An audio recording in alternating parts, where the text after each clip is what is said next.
Hey everyone, bro really broke the entire Otome game before the heroine even spawned. The villainess was supposed to get the bad ending, but getting pregnant changed the story completely. So with that said, let's begin the story. 3 women were sitting in the room. A young woman named Fairy, the daughter of the Marquis of Romana, and 2 older women, one of whom was much older and looked like a grandmother. It was she who told Fairy some interesting and exciting news. Fairy was pregnant. Fairy and another woman were sitting on the bed. The other woman was trying to calm her down, and Fairy was very frightened by the news. The woman turned to Fairy and addressed her. She asked if the child she was carrying was indeed Muse's. Fairy clutched her stomach and cried out that yes, it was, and that she would never have a child with anyone other than Mr. Muse, because she considered that unthinkable. The woman next to her was her mother. They were all in shock, and her mother asked her daughter what they should do about her father and Muse. Fairy asked to be allowed to tell Mr. Muse herself. She also wanted to tell her father everything herself. After all, Fairy and Mr. Muse had agreed to watch the meteor shower that evening. Evening fell. Muse was a tall, stately young man with handsome features, light hair, and light eyes. He was the eldest son of the Duke of Lamist. He and Fairy stepped out onto the balcony of their mansion and gazed at the night sky. Muse looked at his beloved with concern and spoke to her. He asked if she was feeling all right, because he'd noticed she looked rather pale. Fairy replied that she was fine. And then the meteor shower began. The couple watched this indescribable beauty in the starry night sky. Fairy and Muse stood side by side, embracing, and marveled at the sight. Fairy's expression was relaxed and happy. She was going to tell her boyfriend about her pregnancy once the meteor shower was over. They found a spectacle incredibly beautiful, but Fairy suddenly became flustered and screamed. Muse had only stepped away from her for a second when the girl suddenly lost consciousness and fell to the floor. Fairy got engaged to Muse when they were both 10 years old. This marriage was arranged solely because of the overlapping interests of their families. At the age of 10, the girl looked at the boy Muse and admired his beauty. But the children's first impression of each other was terrible. Little Fairy, looking at him as he made no attempt to hide his displeasure, thought, despite her young age, that nothing would come of this marriage. She believed it was all because of her stern gaze, which lacked even a hint of charm. One day during their childhood, they were sitting together at a tea table in the garden. Little Fairy was holding paper and pencils, drawing on the table, while Muse sat across from her reading a book and glancing at her out of the corner of his eye. He turned to her and asked, startled, what she was drawing. But the girl was not in the best of moods. She took offense at the question.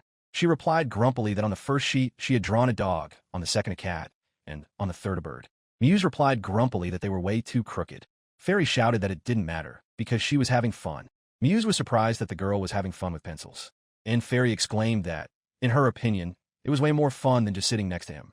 She turned to him and said she understood that he didn't like her, but being around someone who just stares at her and ignores her wasn't fun at all. Muse stared at her for a moment, taken aback. The boy simply replied sternly that he wasn't staring at her. But Fairy wouldn't back down and insisted that, if that was the case, it must just be that he had such a heavy gaze. Muse sadly told him that he wasn't ignoring her. Fairy reminded him that this was despite the fact that he wasn't even responding to her. She asked little Muse point blank if he even knew how to communicate. He hung his head sadly and replied, looking confused, that he didn't know. Their relationship didn't get off to the best start, but as they got to know each other, Fairy gradually realized that he wasn't such a bad guy after all. Sometime later, Muse gave Fairy a portrait of her for her birthday. She was absolutely thrilled and asked if he had drawn it himself. And yes, he really had drawn it himself, and he promised he'd draw another one next year. Years went by. About 2 months ago, they were returning from a horseback ride together. Unfortunately, they got caught in a downpour. Fairy was upset and sad about it, so Muse suggested they wait out the rain. They quickly went inside. They went into a room, sat down on the bed, and covered themselves with a blanket meant for 2. Muse was a little tense and realized that the rain didn't seem to be letting up, and Fairy felt very awkward sitting there in just her underwear, even though their clothes were soaked through. Suddenly, Muse turned to Fairy and looked her straight in the eyes. She felt a little tense. The guy confessed his deep love for her, and she returned his feelings. They melted into a passionate and sincere kiss. Fairy admitted that it was the first time anyone had ever said such words to her. They had crossed the line then, and now it became clear to them that Fairy was pregnant. But she couldn't even imagine that this world would turn out to be the world of an Otome game that she had been obsessed with in her past life. Meanwhile, the morning after the meteor shower had arrived, Fairy was sleeping soundly in her room, recovering from her fainting spell the day before. Muse came in and asked gently if she was asleep. The girl wasn't asleep, but she didn't want to talk to him. She buried her face in the pillow and avoided looking at him. And Muse was admiring her. He noticed that her whole face was red with embarrassment and thought she was very cute. The guy sat down on the bed next to her and asked how she was feeling. The girl let him stroke her head and hair, and looked at him with a frightened and shy gaze. She didn't want to reveal her secret, so she simply replied that she was just fine. But then Muse decided to find out for himself the news Fairy had wanted to tell him. He told her that he'd learned from Marquis Ramana that they were going to have a baby. Fairy became even more frightened and wanted to hide under the blanket from her lover. But the guy asked her not to be afraid, now that it had come to this. He was happy. Muse immediately began to think and ponder the future. He realized that they would need to get married before her belly got too big. Then it occurred to him that it might be better to get married after the baby was born, or to have the wedding with the baby present. For him, that was the ultimate dream. Muse already wanted to at least get the paperwork done and officially become husband and wife with Fairy as soon as possible. He had so much on his mind. Immediately after that, Muse apologized to his girlfriend for getting lost in his own thoughts. Fairy was surprised because she had expected a negative reaction from her boyfriend. But Muse explained to her that he'd been lost in thought because their baby was growing inside her. He leaned a little closer to her and looked into her eyes. Fairy asked if he was really happy about it, and the guy replied that, of course, he was happy, because it's a child of the woman he loves. And Fairy realized, that means she's loved right now. Yes, she remembered. There's a main character in the game. The game is called True Lover, the Maiden and Her 5 Nights. The day after the meteor shower, the story begins with a commoner girl, who has been adopted by a noble family, transferring to the academy. Fairy is the villain in this story, and Muse is one of the 5 romance options. In her past life, he was her favorite character. Out of all 5, it was hardest to increase his affection for her. Meanwhile, Muse shared his thoughts with Fairy. They were talking about the baby. The guy said that if their baby had already learned to walk by then, they would walk down the aisle together. But he was sure they'd have to plan everything carefully so the baby wouldn't get tired during the ceremony. As soon as Muse imagined Fairy with their future child, he immediately went crazy with happiness. If you max out Muse's affection in the game, the crazy love route unlocks. Fairy looked at the guy. She'd never seen him smile like that before. She thought it was cute. But according to the game storyline, tomorrow Muse would meet the real main heroine and would surely fall in love with her. And Fairy realized that all she could do was watch it happen. Just then, Muse turned to his girlfriend to discuss the academy and told her that she absolutely needed to take a break for about a week. He explained to her that it was only for her safety and that he would take time off as well. But Fairy had other things on her mind. If the story followed its course, the main character was supposed to transfer tomorrow, which meant that Muse and the main character wouldn't see each other for at least another week. All Muse could think about was the baby and his wedding to Fairy. He wanted to formalize their relationship as soon as possible, but he'd prefer to postpone the wedding for now due to Fairy's condition. For starters, he believed they needed to move in together, as befits a husband and wife. As for Fairy, all she could think about was how the plot was beginning to deviate from the game because they were going to have a child. After all, Fairy hadn't set any preferences. The next day, Mr. Muse's parents arrived and sat there sadly, their heads bowed in shame. They sincerely offered their deepest apologies for the actions of their wayward son. Fairy and Muse discussed everything with his parents, and at Muse's urgent request, Fairy moved to the Lamest estate. Muse, in the girl's opinion, was very enthusiastic about the idea. The girl had almost no memories left of her past life, but living together with her favorite character, whom she remembered so clearly, seemed like something out of a dream. Fairy was happy, and so, a week later, they returned to the academy. At the entrance staircase, Muse suddenly picked Fairy up in his arms and, shouting excitedly, declared that she might fall down the stairs and that it could be dangerous. The girl didn't really like that. She noticed that her beloved's personality had changed drastically. Fairy no longer knew who he really was. In class, they sit together, and Fairy feels tense about it all the time. But for Muse, it was at least some relief. He hasn't left Fairy's side since this morning and is being way too overprotective, in her opinion. But suddenly, during a break between classes in their shared lecture hall, Fairy spotted an unfamiliar face in the crowd. It was a beautiful girl with blondish hair and expensive clothes, the Viscount Negan's adopted daughter, who had transferred to their academy just a few days ago. And right then, Fairy realized that this stranger was the main character of this world. But she didn't understand why the stranger was standing so close. Their eyes met, and they both fell deep in thought. At that very moment, Muse told his beloved that he would step away for a moment to use the restroom. The girl asked him to come back as soon as possible. And then the Viscount Negan's daughter approached Fairy, addressing her as Lady Fairy Ramana. She asked the girl if they could talk for a moment. At first glance, the young woman seemed quite kind and pretty. Her name was Liline. Fairy tried to pretend she didn't know her and asked if she was really new here. Liline replied that her name was Liline Negan. Fairy noted that this was their first meeting and asked Liline if she needed anything. Liline replied that she'd like to talk to Fairy about something. Just then, Mr. Muse approached her from behind, having returned from the restroom. He asked Liline suspiciously what she was doing there and was clearly opposed to seeing her next to Fairy. Liline was taken aback by the guy's appearance. But he asked her in a stern and angry voice what she wanted from his wife, Fairy. Liline was deeply shocked that Muse had called Fairy his wife. The guy confirmed it. He rejected her, and the girl couldn't understand why the Ice Prince, Muse, was already married. She wanted to understand what was going on here and didn't know how this could have happened. But Muse seriously explained to Liline that his wife was currently pregnant and warned her that if she had any bad intentions, he wouldn't let her even get close to her. Liline addressed the guy simply by his first name, but he immediately replied that only his beloved wife could call him that. After that, he turned to Fairy and suggested they call it a day and head home. Fairy grew concerned about her husband's studies, but the guy immediately reassured her, saying that all he needed to do was pass his exams to graduate. He told the girl to go home. Fairy realized that, judging by Liline's words, the girl was also a reincarnated soul. After leaving the academy, the young couple got into a carriage and headed home. Fairy turned to Mr. Muse and asked if they shouldn't keep their marriage a secret. Muse replied that if it would keep the pesky flies away from them, he would tell everyone. The young man was already on his guard, and Fairy noticed it. Muse softened his stern tone and told his beloved that starting today, they would live together.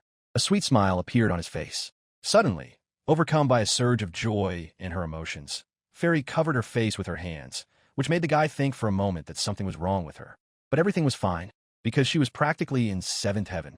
And so, a short while later, the young couple was already at the doorstep of Mr. Muse's house. There, the young man's mother immediately welcomed them warmly and greeted Fairy with open arms. She said she would be very happy to have her live with them. Muse was holding his wife's hand. She turned to his mother and honestly admitted that there was still a lot she didn't know how to do and asked her to look after her. His mother noticed that the young woman had changed her clothes and asked her to drop all these formalities. They had prepared a welcome dinner for her, and his mother immediately invited her inside because, as she believed, standing on one's feet was bad for one's health. Muse was a little taken aback by his mother's candor and was about to try to rein in her excitement when he asked her to be quiet. His mother replied that he couldn't speak to her that way and told him it wasn't fair for him to keep Fairy all to himself. His mother's name is Mrs. Senna, and Fairy noticed that Mrs. Senna was very cheerful and looked young. Mr. Muse was born to such a mother. But even so, in high society, Mrs. Senna exudes such an unapproachable aura that it's astonishing. The woman invited everyone to the table. The young man's father, whose name is Mr. Chris, had already joined them there. Fairy thanked Mrs. Senna and Mr. Chris for their kindness, and she was very pleased that the table was set with light dishes, soups, mashed potatoes, and light appetizers. Mrs. Senna told Fairy that she should call her mother-in-law, but allowed her to call her mom or mommy as well. Muse felt self-conscious and didn't really like the idea. The woman replied to her son with a smile, saying she didn't want to hear such words from him. Mr. Chris supported this idea and told Fairy that she could call him father-in-law or dad too. Muse replied sheepishly that this was going too far. Fairy laughed at his reaction. Mrs. Senna noticed that the young couple was having a lot of fun, and that her son's ears had even turned red with embarrassment. After dinner, Fairy and Muse went to the room, and the girl asked if they would be sharing a room. Muse replied that of course they would, because they were husband and wife. Fairy asked how she was supposed to change in that case. The guy pointed to a spot in the room and replied that she could change there. But the girl told him that she would feel a little awkward. Muse looked sad and told her that, in that case, she could change in the next room. And then Fairy paused to think, glancing at her husband. To her, he was more handsome than any of the illustrations she'd been so desperately collecting in the game. He was very sweet, spoke sweetly, and had a sweet expression on his face. He was so stunning to her that her head even started spinning. That's when the guy noticed and picked her up so she wouldn't fall. Fairy gasped slightly in surprise. They looked into each other's eyes, and then the guy told her that she should only make sounds like that when she was with him. Fairy thought it was mad love. She wondered what she needed to do to keep Muse from getting bored with her, and how could she make him love her even more. But she knew that as long as he continued to shower her with his affection, she would do her best to be there for him. Everything will be fine. The next morning, they woke up together in the same bed at the same time. Muse opened his eyes and immediately wished his beloved a good morning. He told her that seeing her face the moment he woke up was a reward for him. Fairy replied that this was too great an honor for her. She shyly wished Mr. Muse a good morning, and they hugged. Muse didn't like that his wife was calling him Mr., so he asked her to drop the formalities. They hugged even tighter, and Fairy called him simply by his first name. She was surprised that things had been so passionate between them first thing in the morning. And yet it was already lunchtime. They arrived at the academy a little later to attend classes. In the academy's backyard, Fairy sat alone on a bench. She didn't understand why he loved her so much, and she was lost in thought. Suddenly, Lady Liline approached her. She addressed Lady Fairy and asked to speak with her for a moment. Fairy greeted her and asked what she wanted. Then Lady Liline asked, "How are we to understand that the villainess is already married?" And then Fairy understood. She had known all along that Liline was a reincarnated soul, and if she avoided her, Liline would come back anyway. Fairy realized that her only option now was to play dumb. She asked Liline what she was talking about, and Liline cried out, asking her to stop pretending. She was already certain that Fairy was a reincarnated soul, too. Fairy hadn't given anything away until the very end and was surprised. Liline moved closer to her, and she shouted that the girl also knew about the true love game and, in her opinion, had been the first to snatch Mr. Muse. Fairy noticed that Liline looked very scary. She calmly replied that she really didn't understand what she was talking about. Lady Liline declared that enough was enough, and asked why her muse had married a villainess. Fairy asked, a little more sternly this time, since when had Mr. Muse become hers? Liline replied that it had been that way from the very beginning. She believed that this world existed for her, since she was the main character here. So she ordered Fairy to divorce her husband as soon as possible and be condemned in disgrace, as was her due. Fairy remarked that people like Lady Liline were truly despicable. She told the girl that she found it hard to understand her. Liline shouted that she didn't need her understanding and simply asked her to go away. Fairy told her that if Mr. Muse himself had asked her to do this, she might have considered it. But no matter what Lady Liline said, Fairy had no intention of divorcing him. At that point, Liline became very angry and even wanted to hit Lady Fairy. The girl clutched her stomach and tried to shield herself from the danger. A young man, Marion Gruger, the future commander of the Knights, came upon their argument. He asked if Lady Fairy was all right and grabbed Lady Liline by the arm. Fairy thanked Mr. Marion, while Liline exclaimed that it was all a misunderstanding. Marion was outraged. He told them that he had heard an argument and decided to check what was going on, and he was very surprised that Lady Liline had tried to raise her hand against the pregnant Lady Fairy. Liline didn't know that Fairy was pregnant and was in shock. Fairy explained to her that this was precisely why she had no intention of breaking up with Mr. Muse. Liline couldn't get over the shock and asked if she was really pregnant. Marion said he would report the incident to Mr. Muse. Liline thought that couldn't be true and that it was all a lie. Marion pulled Liline away from Fairy. Liline was certain that Mr. Muse's first time wasn't supposed to happen for another 3 years. Fairy remembered the fan disc and thought that was what the girl was referring to. The fan disc contains a story that takes place after the main plot ends. At the prom, the villain Fairy is condemned, and the heroine, whose love for Mr. Muse has blossomed, marries him 3 years later. But for some reason, things didn't turn out that way. Both Fairy and Liline were certain of this. After the incident, a worried Muse rushed into the auditorium where Fairy and the other academy students were sitting. He flung open the entrance doors. He called out to his wife, welcoming her back. Muse asked her if everything was all right and if she'd hurt herself anywhere. Fairy replied that she was fine and everything was okay. She noticed that her husband was very upset, judging by his behavior and facial expression. She explained to him that she and Liline had just had a little chat. Muse then said he'd heard that the new girl had almost hit Fairy. She replied that she hadn't hit her and that everything was fine. Suddenly, Muse raised his arms, stepped close to his wife, and hugged her tightly. He sincerely apologized to her for not being there at that moment. They stood there hugging in front of the students right in the lecture hall. Fairy started to get a little nervous. The girls standing nearby gaped in shock and amazement. Fairy reminded her husband that they were in class, to which Muse replied that whoever wanted to watch could. This bothered her a little, but she was happy. Muse kissed his wife on the cheek. Everyone else saw it, too. The female students in the lecture hall stared at them and squealed with delight, while the guys shouted in deep voices. Despite Fairy's anxiety, Muse reassured her, saying that the most important thing to him was that she was safe, and if anything happened to her, he wouldn't be able to go on living. Fairy giggled at his words and said he was exaggerating, and that he'd be able to go on living anyway. The guy declared with a smile that he was being completely sincere. Fairy rested her head on his chest, and her boyfriend wrapped his arms around her shoulders. All the students in the lecture hall were watching this sweet couple. They were transfixed and smiling at the sight. One girl said it was very romantic. Another one was surprised by what Mr. Muse had said. The rest said they wanted that too, and remarked that it all seemed like a romantic scene from a movie. And it was clear to all of them that Ms. Fairy was truly very much loved. But Fairy knew that was just how it seemed to everyone. In reality, she believes it's only because she's pregnant. The girl thinks that Muse married her solely out of a sense of duty. She recalls how it was in the game, and she wanted to know, if the main heroine appeared, would his feelings change or not? But she wanted to believe in herself, even just a little and for a short while.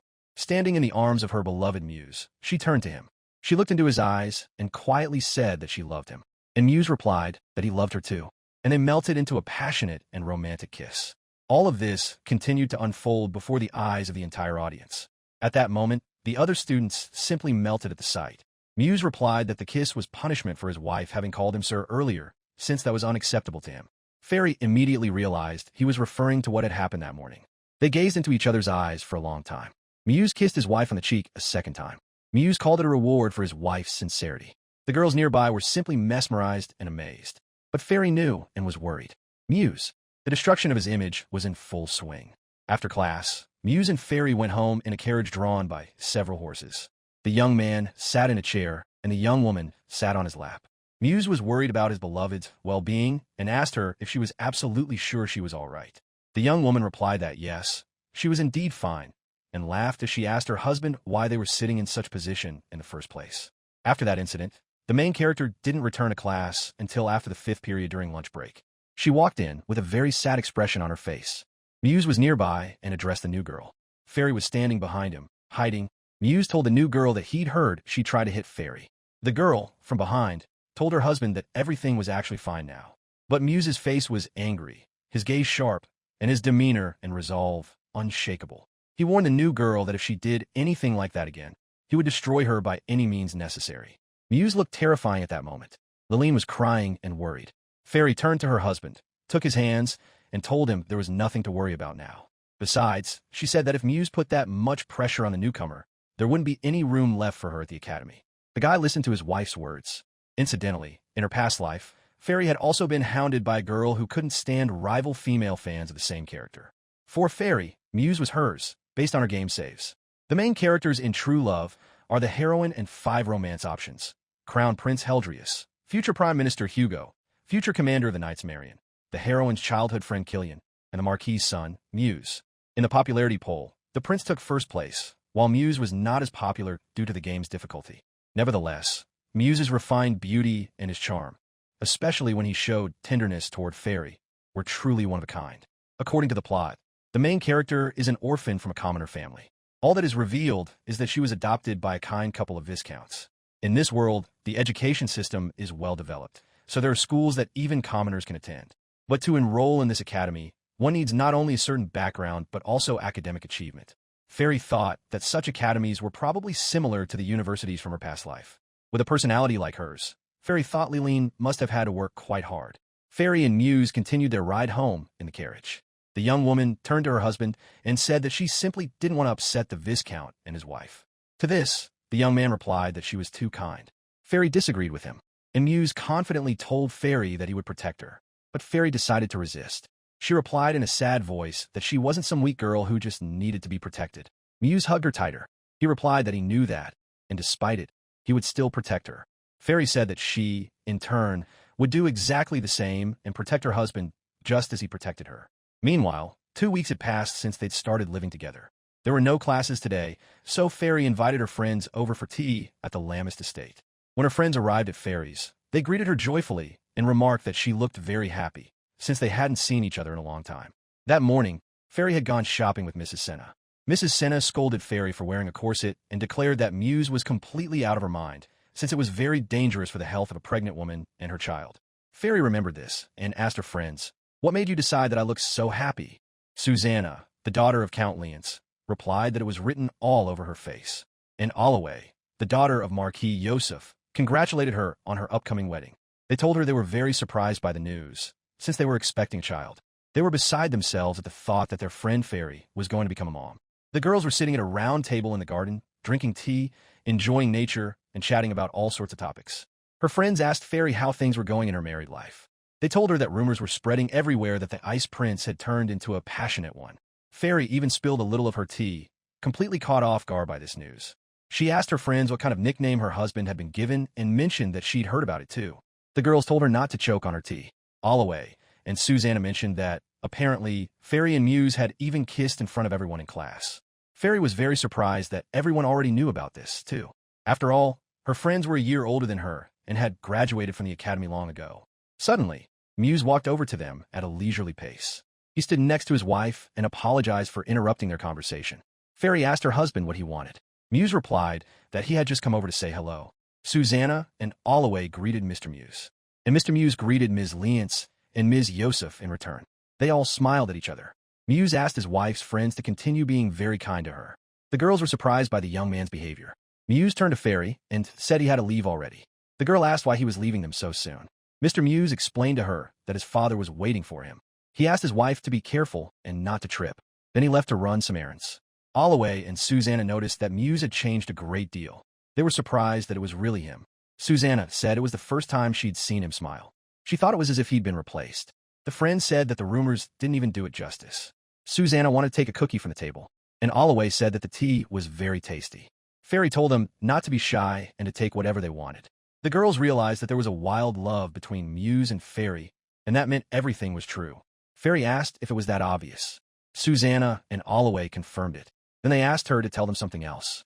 The three of them continued to chat cheerfully at the table and drink tea, enjoying their time together. After a while, Fairy began to notice another interesting pattern at the academy. Lady Liline was hitting on other guys and students at the academy, trying to get their attention. She had her hands clamped around one guy's arm, while another guy was giving her a sidelong glance. The first guy was trying to politely ask Liline to back off, but she asked him not to speak to her so coldly. Fairy watched this dreadful scene unfold, featuring the main character and the Fluster Prince. In Fairy's opinion, Liline was being very forward and rude. Since then, Liline hasn't just been pestering Muse, and it seems Mr. Marion has taken a dislike to her as well. But the fact that Lady Liline wouldn't give up, in Fairy's opinion, spoke to her tenacity. And so, Fairy and Muse were walking through the Academy's garden and talking. Muse told his wife that the weather was very nice today, and Fairy was curious about what they would have for lunch. Suddenly, a young woman who attended the same academy as them approached the couple. She greeted Lady Fairy and Mr. Lamist. She politely asked if they could spare her a moment. It was Lady Ariza, the daughter of Viscount Zarbo, a pretty and quiet young woman. Ariza was afraid they would consider her enormous request an act of audacity. But despite this, she asked for their permission to write a novel, using the two of them as models. Fairy was surprised that this young woman wanted to write a novel, and Muse asked her if she was a writer. Ariza replied that she was indeed a writer and let them look at the books she was writing. The girl was holding one of her books in her hands. It would be a great honor for Ariza to write a novel about Muse and Fairy. Muse picked up the book, and Fairy said she knew the novel because her friend Alaway was obsessed with it. She thought it was such a sappy love story. Ariza remarked that Fairy and Muse looked great together at the academy, and she was determined to write a novel about them no matter what. Fairy didn't know how to respond, so she asked her husband for his opinion. Muse replied that he didn't mind. Fairy was actually surprised by his answer. Then Ariza asked the young couple to tell her how their relationship had started in the first place. Muse said he didn't think it would be interesting. Fairy laughed and said her first impression couldn't have been worse. It seemed to her that Ariza looked like a little animal at that moment. Muse said he fell in love with Fairy at first sight. Ariza remarked that it was very romantic and asked what they were like as children. And Muse explained that he originally had another fiancée named Caritia. Her background was impeccable, but the family noticed some suspicious activity, and the engagement was called off. They grew close to the Ramana family because of the flood. The Ramana family, which is involved in flood control projects, readily agreed to provide technical and financial assistance to the Lamist land affected by the natural disaster. Muse's father, not wanting their relationship to end after that, made a proposal, and the Ramana family gladly accepted it, having secured the support of the ducal family. That is how his engagement to Fairy came about. Muse himself believed that as long as he was helping and benefiting the family, nothing else mattered. And then the boy recalled that moment from his childhood when little Fairy had been drawing a cat, a dog, and a bird on pieces of paper with pencils in the garden. And when she told little Muse that she was having fun. But little Muse didn't know what fun meant. Because of his appearance, Muse constantly faced ridiculous misunderstandings. He explained that at some point, because of this, he stopped smiling and doing the things he enjoyed. That same day, as a child, the little boy showed Fairy his talent for drawing. He drew a small flower on a piece of paper. Fairy picked up the sheet in surprise and asked how he managed to draw so well. She called him a genius. And little Muse replied with a smile that he would draw some more. And Fairy said she would wait.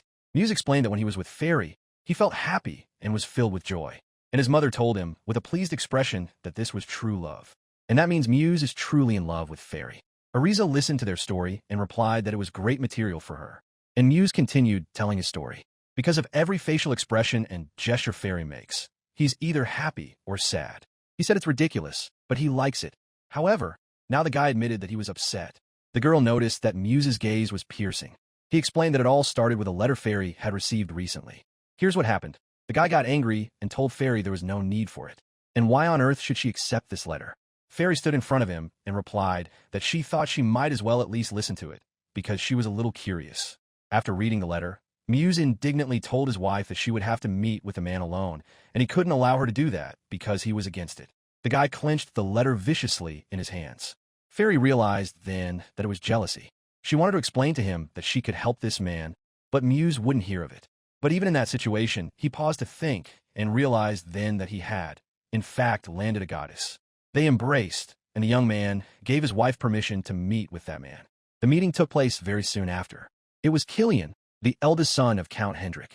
They sat across from each other at the table. Fairy asked the young man what he wanted to talk to her about, and he did indeed have a very good reason. Killian apologized to Lady Fairy and asked her what she thought of Lilene's behavior lately. Fairy covered her mouth with her hand in embarrassment and didn't even know how to answer him. She explained that they hadn't spoken at first, and that Liline seemed energetic to her. Killian lowered his head and replied that the young woman was very kind to Liline. He recounted that he and Liline had met as children at an orphanage, where he had gone with his parents on a charity visit. She had lost her parents at a young age, and then her foster mother, who lived next door, had also passed away. But even after being left completely alone, Liline was, according to Killian, very cheerful. He thought that was sweet. He was overjoyed when they decided to adopt little Liline. But ever since the topic of transferring to the academy came up, she had started saying strange things. It had to do with the game True Love. Killian didn't understand what Liline was talking about. But Liline was just excited that she would be able to meet her characters at the academies, and in particular, Mr. Muse, since he was her favorite. And as for the story about the meteor shower, Liline took it as her own. She thought her story was just beginning. So Killian admitted that he'd become curious and asked Lady Fairy once more if she happened to know anything about the changes in Liline. Fairy listened to the young man and figured it out. To her, it seemed more like a monologue than a request for advice. And in that, in Fairy's opinion, there was something of a game. It was as if the information was flowing to her on its own. Killian was the only child in the Count's family. Because of the previous chapter's mistakes, their family was supposed to be on the brink of ruin. In the true ending, thanks to the power of love, she helps reunite the family. But in the bad ending, she is consumed by darkness, and he becomes the leader of the underworld. He has the most striking contrast between the endings. The guy is devoted to the main heroine to a frightening degree. And Fairy thinks there was a creepy story in the fan disc after his fall. He was so obsessed that he married the main heroine's child, despite the huge age difference. During a conversation with the guy at the table, Fairy asked Mr. Killian if he loved Liline. He replied sadly that he did. However, he stopped making any sense. He admitted that Liline has been acting strangely lately, and the guy doesn't know what to do. Fairy folded her hands and told the young man that she didn't know how to put this to him, but she wanted to suggest that he distance himself from her a little for a while. She explained that she didn't understand Ms. Liline's true intentions, and she didn't know what Mr. Killian wanted either, and that was all she could tell him right now. Sometimes, when you're too close, you might miss something. Killian told her she was right. He thought that maybe it would be for the best, and he was glad he'd talked to Fairy. The young man sincerely thanked her and asked if he could come to her for advice again sometime. Fairy replied that yes, she would, if he felt comfortable asking for her help. Then Killian asked a sudden question. Did Fairy know what true love was? But Fairy decided not to let on and replied that she had no idea. She simply advised the guy to distance himself from the girl and hoped that everything would turn out okay. A few days later, an incident occurred in the academy's restroom.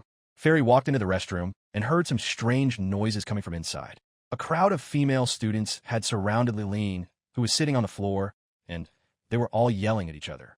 Liline was yelling at the girls, saying they were just jealous of her. The girls replied that they didn't even talk to Liline, yet she was still being rude to everyone. They scolded her for flirting with the prince and couldn't understand who she thought she was. Liline tried to defend herself and say something back, but it was no use. When Fairy washed her hands and left the room, she came out, frightened, to see what was going on. Outside, they were yelling at Liline, saying that someone like her belonged on the dirty floor. Fairy realized this was going too far and confidently walked over to them. She asked, "What are you doing here?" The girls got scared, immediately started smiling at her, pretended nothing had happened, and replied that they'd just given Liline a warning. Fairy didn't like that, and she declared that surrounding someone with a crowd and showering them with insults couldn't be called a warning. The girls replied that they hadn't hurled insults at Liline. Meanwhile, Liline looked at everyone pitifully from the floor and pretended to feel sick. Fairy apologized to them mockingly and said she might have misheard. The girls decided to quickly get away from any potential trouble and told Fairy that their teacher was waiting for them and they had to run. Fairy thought to herself that sometimes having the reputation of a villain really does come in handy. The girls left, and Fairy and Liline were left alone.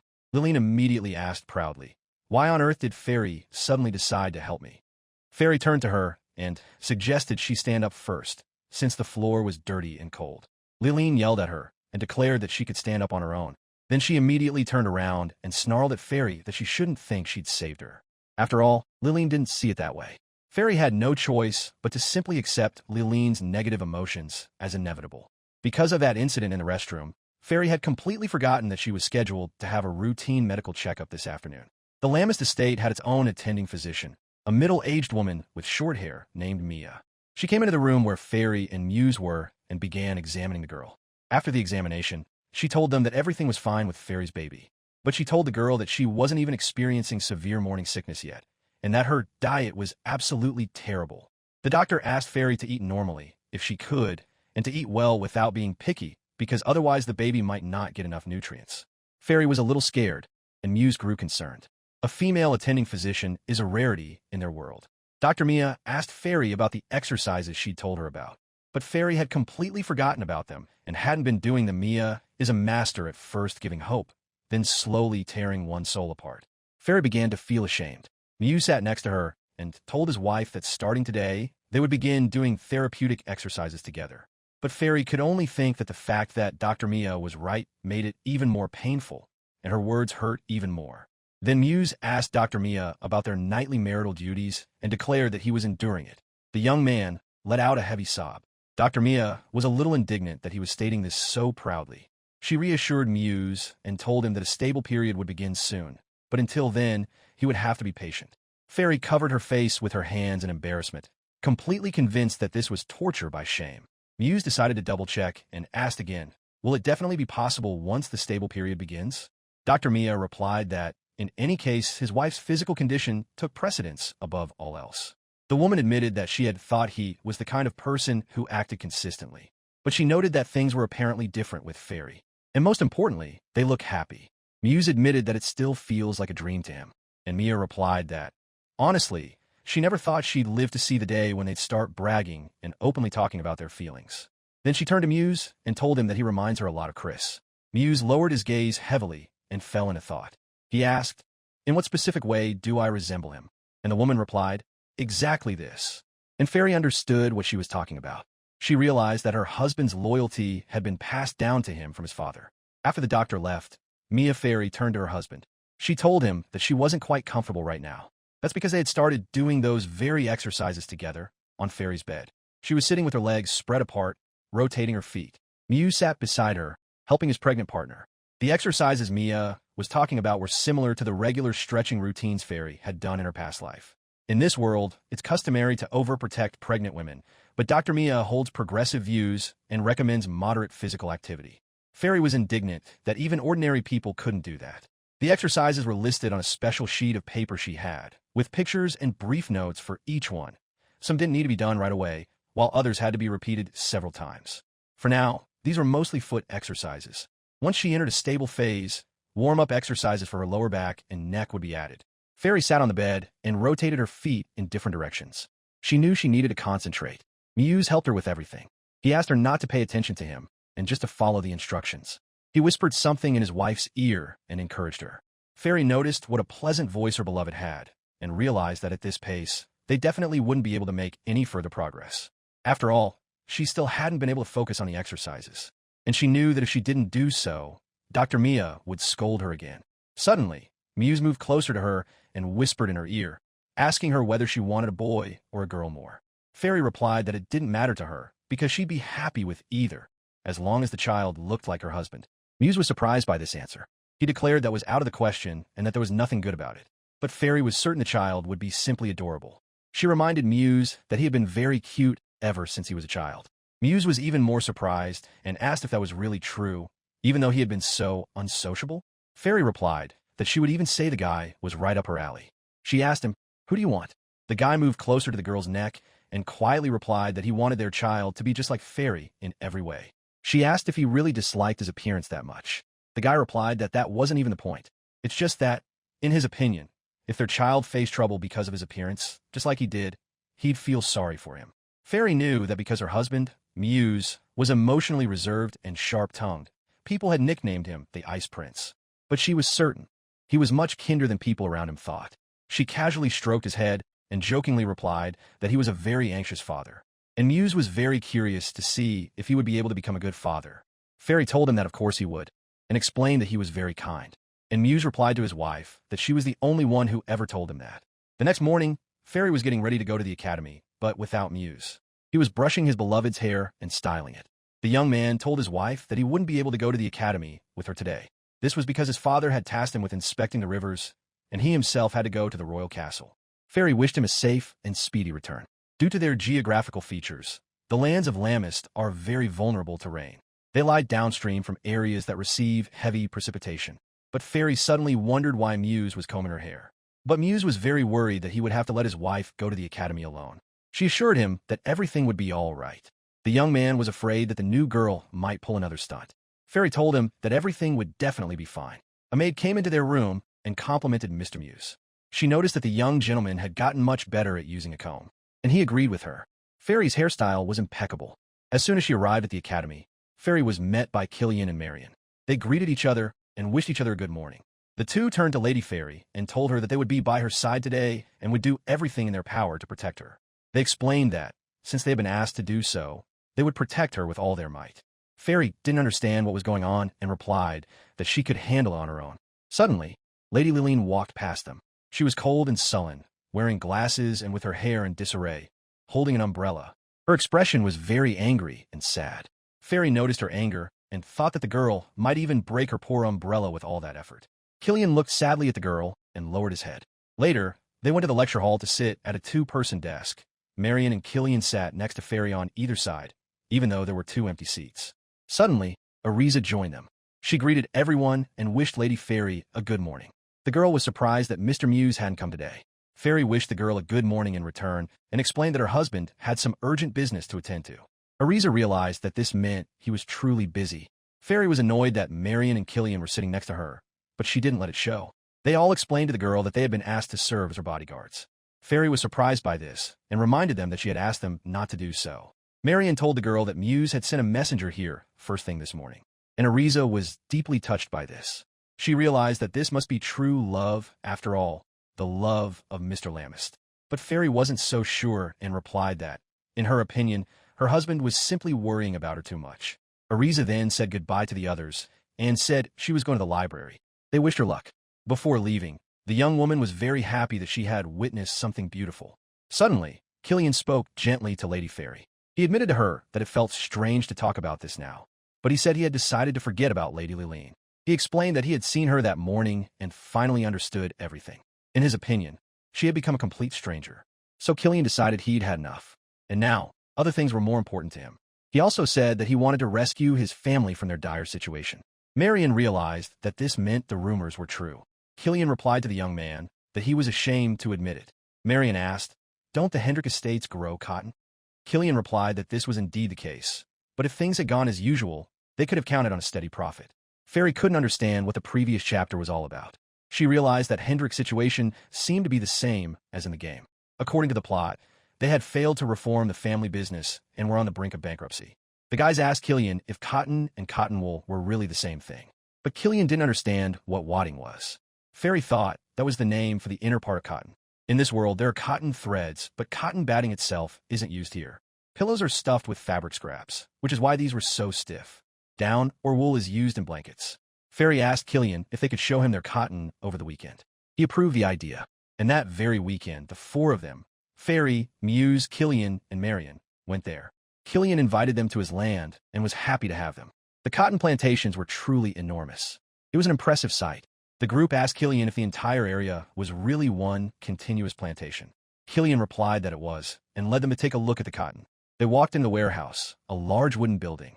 As soon as they walked through the massive wooden door, they were immediately greeted by rows of crates filled with cotton bales. The guys noticed that it looked amazing and were amazed by the sheer amount of cotton. Killian told the kids that the thread factory they had a contract with had moved and that they had planned to build a new one on their property. But their family currently had absolutely no funds for that. Fairy guessed that they had started by implementing reforms. The Hendrick family began growing cotton when it was still considered a rarity.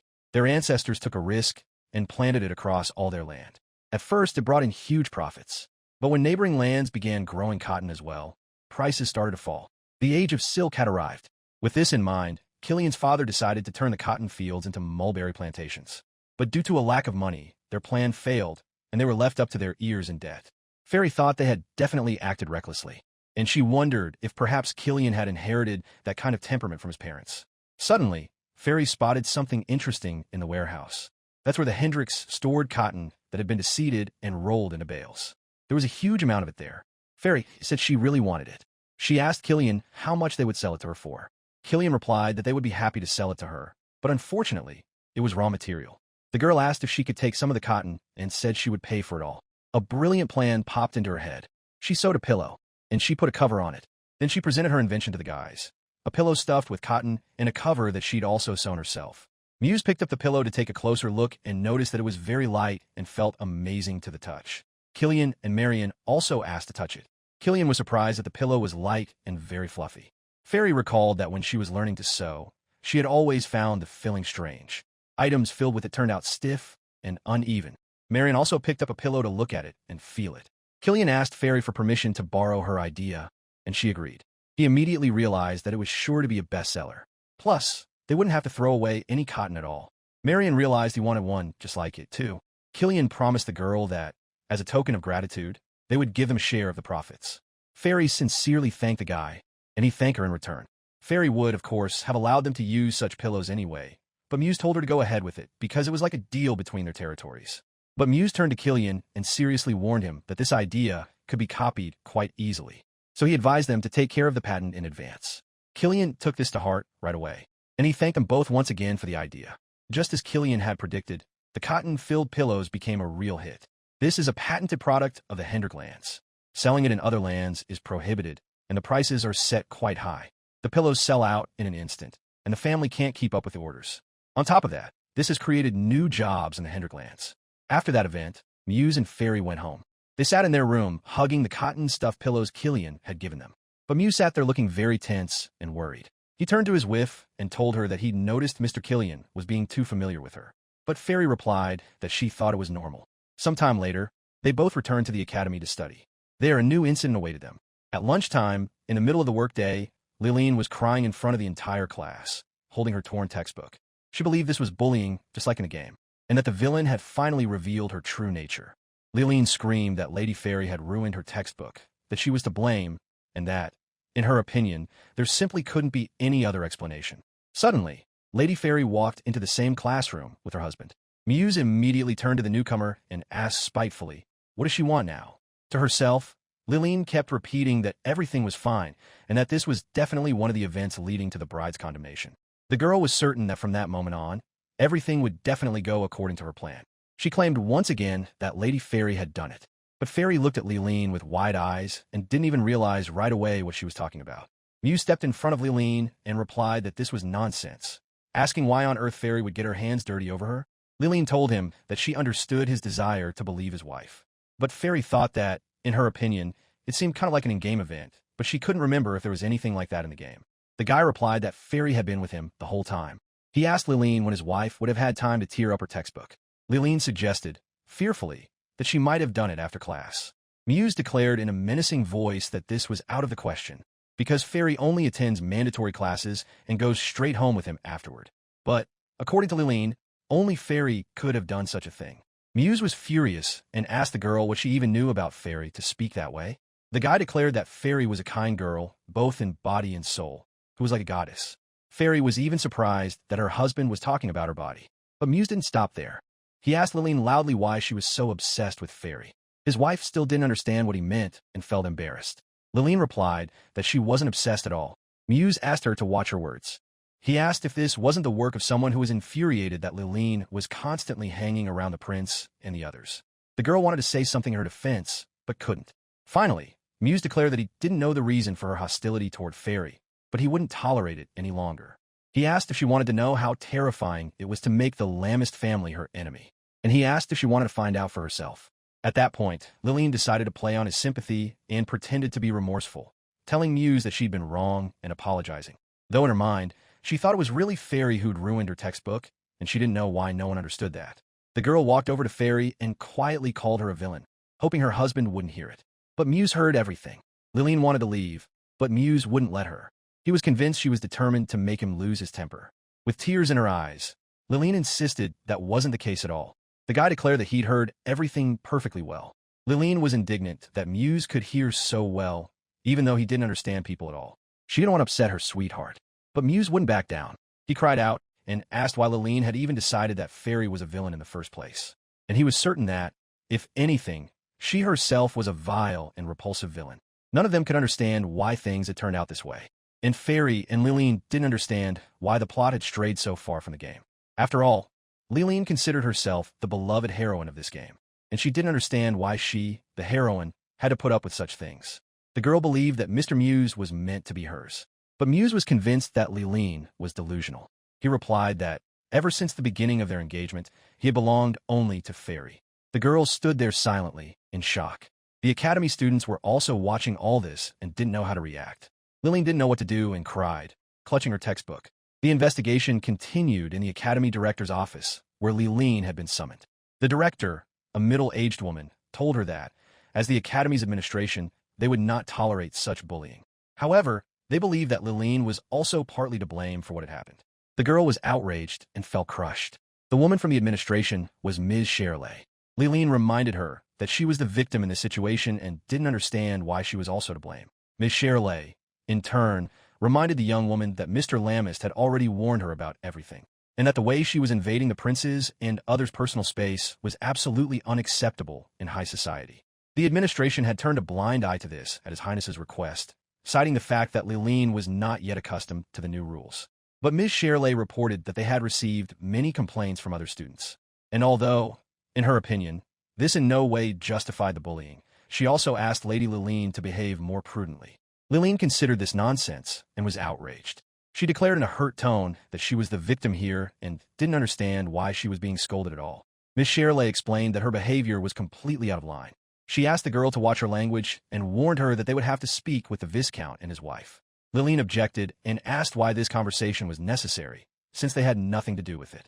But Ms. Shirley replied that they certainly did have something to do with it, because the girl's antics went beyond mere personal conduct and cast a shadow on the entire family. In other words, the woman explained that Liline's recklessness at the academy could destroy the reputation they had spent many years building. Liline stood there looking very sad. The woman warned her that if she cared about her adoptive parents, she needed to watch her words and behavior. After being scolded, Liline went out into the academy garden and began to brood, reflecting on her behavior. She was happy to have finally met the prince, but she didn't understand why everything was going awry. On top of that, she was worried that she was causing trouble for her adoptive parents, who had treated her so well. In her past life, Liline had been an ordinary schoolgirl. Amid the monotony of her daily life, she immersed herself in the otome game True Love. She became so absorbed in it that she lost all her friends in an instant. But as long as she had Mr. Muse, she was perfectly content. Liline was one of those die-hard fans who couldn't stand any rivals. Her beloved Muse was the embodiment of perfect beauty. She loved him so much, adored him so deeply, that she wouldn't have wanted to share him with anyone else for anything in the world. Until one day, it was summer during her senior year of high school. Stuck on her phone, she didn't notice the red light and stepped onto the crosswalk. In the moment she realized she was going to die, all she could think about was Muse, and about how she needed to finish this game faster. She still hadn't unlocked all the illustrations featuring Muse. The girl felt terrible regret. She hadn't been lucky in this life either. Her biological parents, and later her adoptive mother, had passed away early. Despite this, she always believed she would definitely find happiness. That's why she always remained an optimist. Soon after that, she was taken to an orphanage that her elderly adoptive mother had arranged for while she was still alive. That's where she met Killian. Years passed, and Liline was adopted by the Viscount's family. Her adoptive parents educated her, and one day they suggested she transfer to the academy. That's when memories from her past life came flooding back, and she realized that this was definitely true love. The girl was happy that Muse existed in this new world, and that she would enroll in the academy and study alongside him. With these thoughts in mind, even cramming for exams was a mere trifle for Liline, and so her school life began. But for some reason, she just couldn't seem to run into Muse. A week later, she thought she'd finally found him, but he was already with Fairy. Liline was convinced that, using typical cheats, the reincarnated Fairy had stolen her Muse. She already knew this was the world of true love, and that she was supposed to be the main character, and she considered it unfair. Today had been a tough day. After a fight at the academy, Muse and Fairy rode home in a carriage. Fairy told her husband that he had defended her, so everything was fine. Muse replied that it couldn't have been any other way. He leaned toward his wife and told her in a gentle voice that she always smelled so good. Fairy noticed that even in the game, there hadn't been such a romantic atmosphere. She began to suspect that it was because she was, well, her. She laughed and wanted to stroke her ego just a little. Muse decided that his wife's smile was an unfair move, and that a period of stability was just around the corner for them. After a few hectic weeks, mostly for those around them, a peaceful period finally arrived. Muse and Fairy stood together, embracing in their room. Fairy turned to her husband and reminded him that they'd just taken a bath together, and he was clinging to her too much. She didn't really like it, but Muse wouldn't back down and simply said he didn't want to let Fairy go.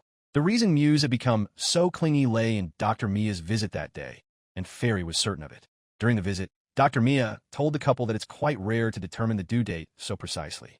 According to her, the baby bump wasn't very noticeable yet. But Dr. Mia noted that for some women, the belly doesn't change at all until right up until delivery. So she asked Muse and Fairy not to worry too much about it. Fairy realized that it all depends on the individual, and Dr. Mia confirmed her suspicions. The young woman touched her belly and felt happy. Suddenly, Dr. Mia took a small white jar of moisturizing cream out of her medical bag. She told Fairy that once her belly became more noticeable, it would be helpful to apply this cream and massage it in. This is necessary to prevent stretch marks. Otherwise, scar-like marks will remain. Muse seemed even more interested in all of this than Fairy was. Fairy replied to Dr. Mia that she could handle it herself. But Muse began to object to her words and declared that he would be the one to apply the cream, because he considered it a husband's duty. Fairy was indignant and told her husband that it was still too early for him to be thinking about that. Dr. Mia sat silently, watching the young parents argue. She recalled the young Ms. Senna and Mr. Chris, Muse's parents, who had behaved exactly the same way during her pregnancy. Mia was about to leave so as not to disturb them. She had a strange feeling of déjà vu. Anyway, that's how Fairy and Muse ended up in the situation. They were both sitting on the bed in Fairy's room, feeling awkward. At first they were silent, but then they started talking. Muse turned to his wife. He told her, with some concern, that she didn't need to go to the academy tomorrow. They'd already gotten Dr. Mia's permission, too, and so Muse wanted to get started right away. Fairy looked at him, puzzled because she was afraid. She turned to her husband and told him she trusted him, and he, in turn, promised her that he wouldn't hurt her, and that he would be gentle. The guy took the girl's hands and began to stroke them. Fairy felt anxious when Muse spoke about it so directly. She knew it was too late to talk about it now, but she was incredibly nervous. Sure, they'd already spent one night together, but nothing had happened after that, and to Fairy, it all still felt like some kind of dream.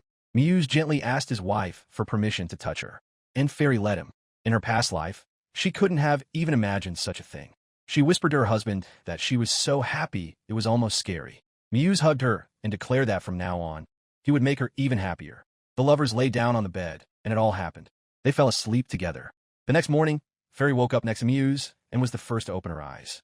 She gazed at her sleeping husband and wondered if she was in a dream or not. She was captivated by his outrageously charming appearance first thing in the morning. She was ready to simply go out of her mind. And just then, Muse woke up too. They warmly wished each other good morning. Muse ran his hands through his hair, which had fallen into a tousled mess after sleeping, and he looked lovingly at his wife. He jokingly asked her, "What's with this kaleidoscope of emotions first thing in the morning?" as he put on his shirt. Fairy replied that it was all because her husband was especially charming this morning. Muse buttoned his shirt and told his wife that those words were meant for her. Fairy wrapped herself in the blanket and didn't want to get up. A short while later, they arrived at the academy. There, they met Crown Prince Heldrius. He looked very kind and gentle.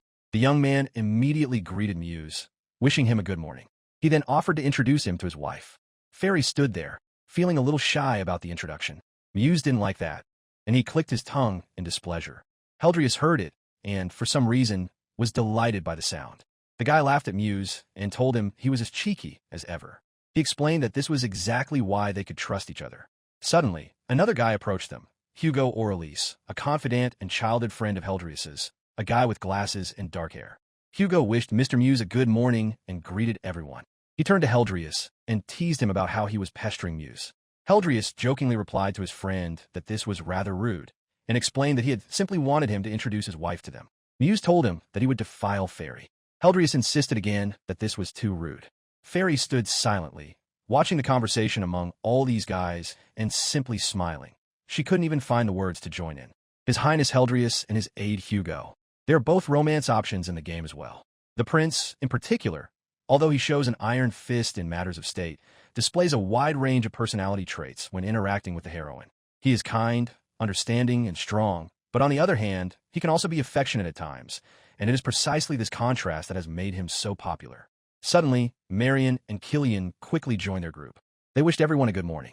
Killian noticed that they were all gathered there and asked if something had happened. Heldrius explained that he simply wanted to ask Muse to introduce them to his wife, but Muse wouldn't have it. Hugo replied that, knowing Heldrius, he wouldn't let Muse off the hook. Everyone was there, and that made Fairy a little nervous. She didn't understand why she was getting so much attention. After all, she was literally surrounded by 5 tall, handsome guys. Suddenly, Muse realized he had no choice but to introduce Fairy to the guys as his beloved wife. Heldrius protested that you don't just introduce your wife like that. Marion leaned in quietly toward Fairy and told her that His Highness Heldrius was a bit of a womanizer. Fairy was actually surprised by this information. Marion explained that this was precisely why his fiancée couldn't stand him. He thought that was probably why Muse didn't want to let him near the girl. Fairy noted that the relationship was also different from what it had been in the game. She asked Heldrius what had happened to his girlfriend. He replied that Lady Negan had apparently taken a week off. Fairy was frightened and worried because she assumed she wasn't feeling well. The guy explained that she'd been suspended from classes. He immediately made it clear that there was nothing inappropriate going on between them, and that it seemed she just didn't take him seriously. Fairy was amazed by Heldrius's persistence, and she began to think that was just his personality. Hugo is quite something too. He thinks she's not the type to listen, so he preferred to pretend she didn't exist. Heldrius laughed at him and replied that Hugo was cruel. He added that he himself simply tried to be kind to everyone, to all the girls. And he looked at Fairy. Muse put his arm around his wife, feeling jealous. A week later, a girl with black hair and red eyes named Charline Rismond, the daughter of the Duke of Rismond, stood in her mansion, looking out the window at the night sky with a worried expression. She couldn't understand how she had let this happen. She was referring to the incident in the academy restroom with Miss Liline Negan. Although it had happened without her knowledge, she believed that those girls' actions were tantamount to her own will. Charline remembered that Lady Negan was supposed to return to classes tomorrow, and Charline was obligated to explain everything to her in person. The next day, during lunch break at the academy, Fairy and Muse were walking down the hallway when they suddenly ran into Liline Negan, who immediately apologized for daring to interrupt them. She announced that she had brought Lady Charline with her. Liline thought that Charline was also someone's fiancée in the game, but she didn't know whose route she was on. In the game, the fiancés of characters you aren't trying to romance don't get involved in the plot. Since Liline had only played through Muse's route, she knew very little about the other fiancés, other than what she'd read in the official guides. By the way, the in-game Fairy was head over heels in love with Muse and hired people to harm the heroine. The real-life Fairy and the in-game Fairy had completely different personalities. Charline looked at Fairy and apologized for disturbing everyone. The girl introduced herself as Charline Rismond, a member of the Rismond family and the fiancée of Crown Prince Heldrius. Officially, she was considered to be his fiancée, but the girl herself wasn't even sure of that. That's right, Fairy realized and remembered. She really was Heldrius's fiancée. Charline told them with a sad expression that today she wanted to apologize to all of them. Liline stood there completely baffled, and Muse and Fairy couldn't make head or tail of what the girl was saying either. They just stood there and listened in silence. Afterward, Charline addressed Lady Liline directly. She explained that her friends had caused Lady Liline a great deal of trouble. However, according to Charline, they had done all this with the best of intentions, out of concern for her. Therefore, she explained that she felt it was her duty to apologize to Lady Liline. Charline truly felt sorry for Lady Liline Negan about the incident with the textbooks. Charline assured the girl that it was entirely her own oversight and bowed to her. Liline was surprised that the villainess was apologizing and said so out loud. She considered Charline a villainess. Muse heard this and was once again outraged by such words about a villainess, recalling the situation with his wife. Charline told her this, realizing that it was only natural Liline wouldn't be able to forgive her so easily. And yet, she simply wanted to express her feelings so that something like this wouldn't happen again.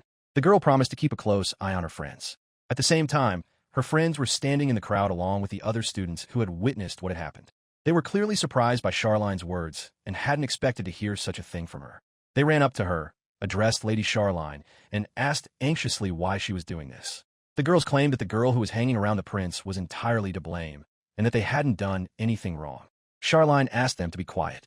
She replied to her friends that they, as young women and as aristocrats who were supposed to set an example for others and conduct themselves properly, had committed a very shameful act. And Liline, listening to all this, was still surprised by the villainess's apologies and felt indignant.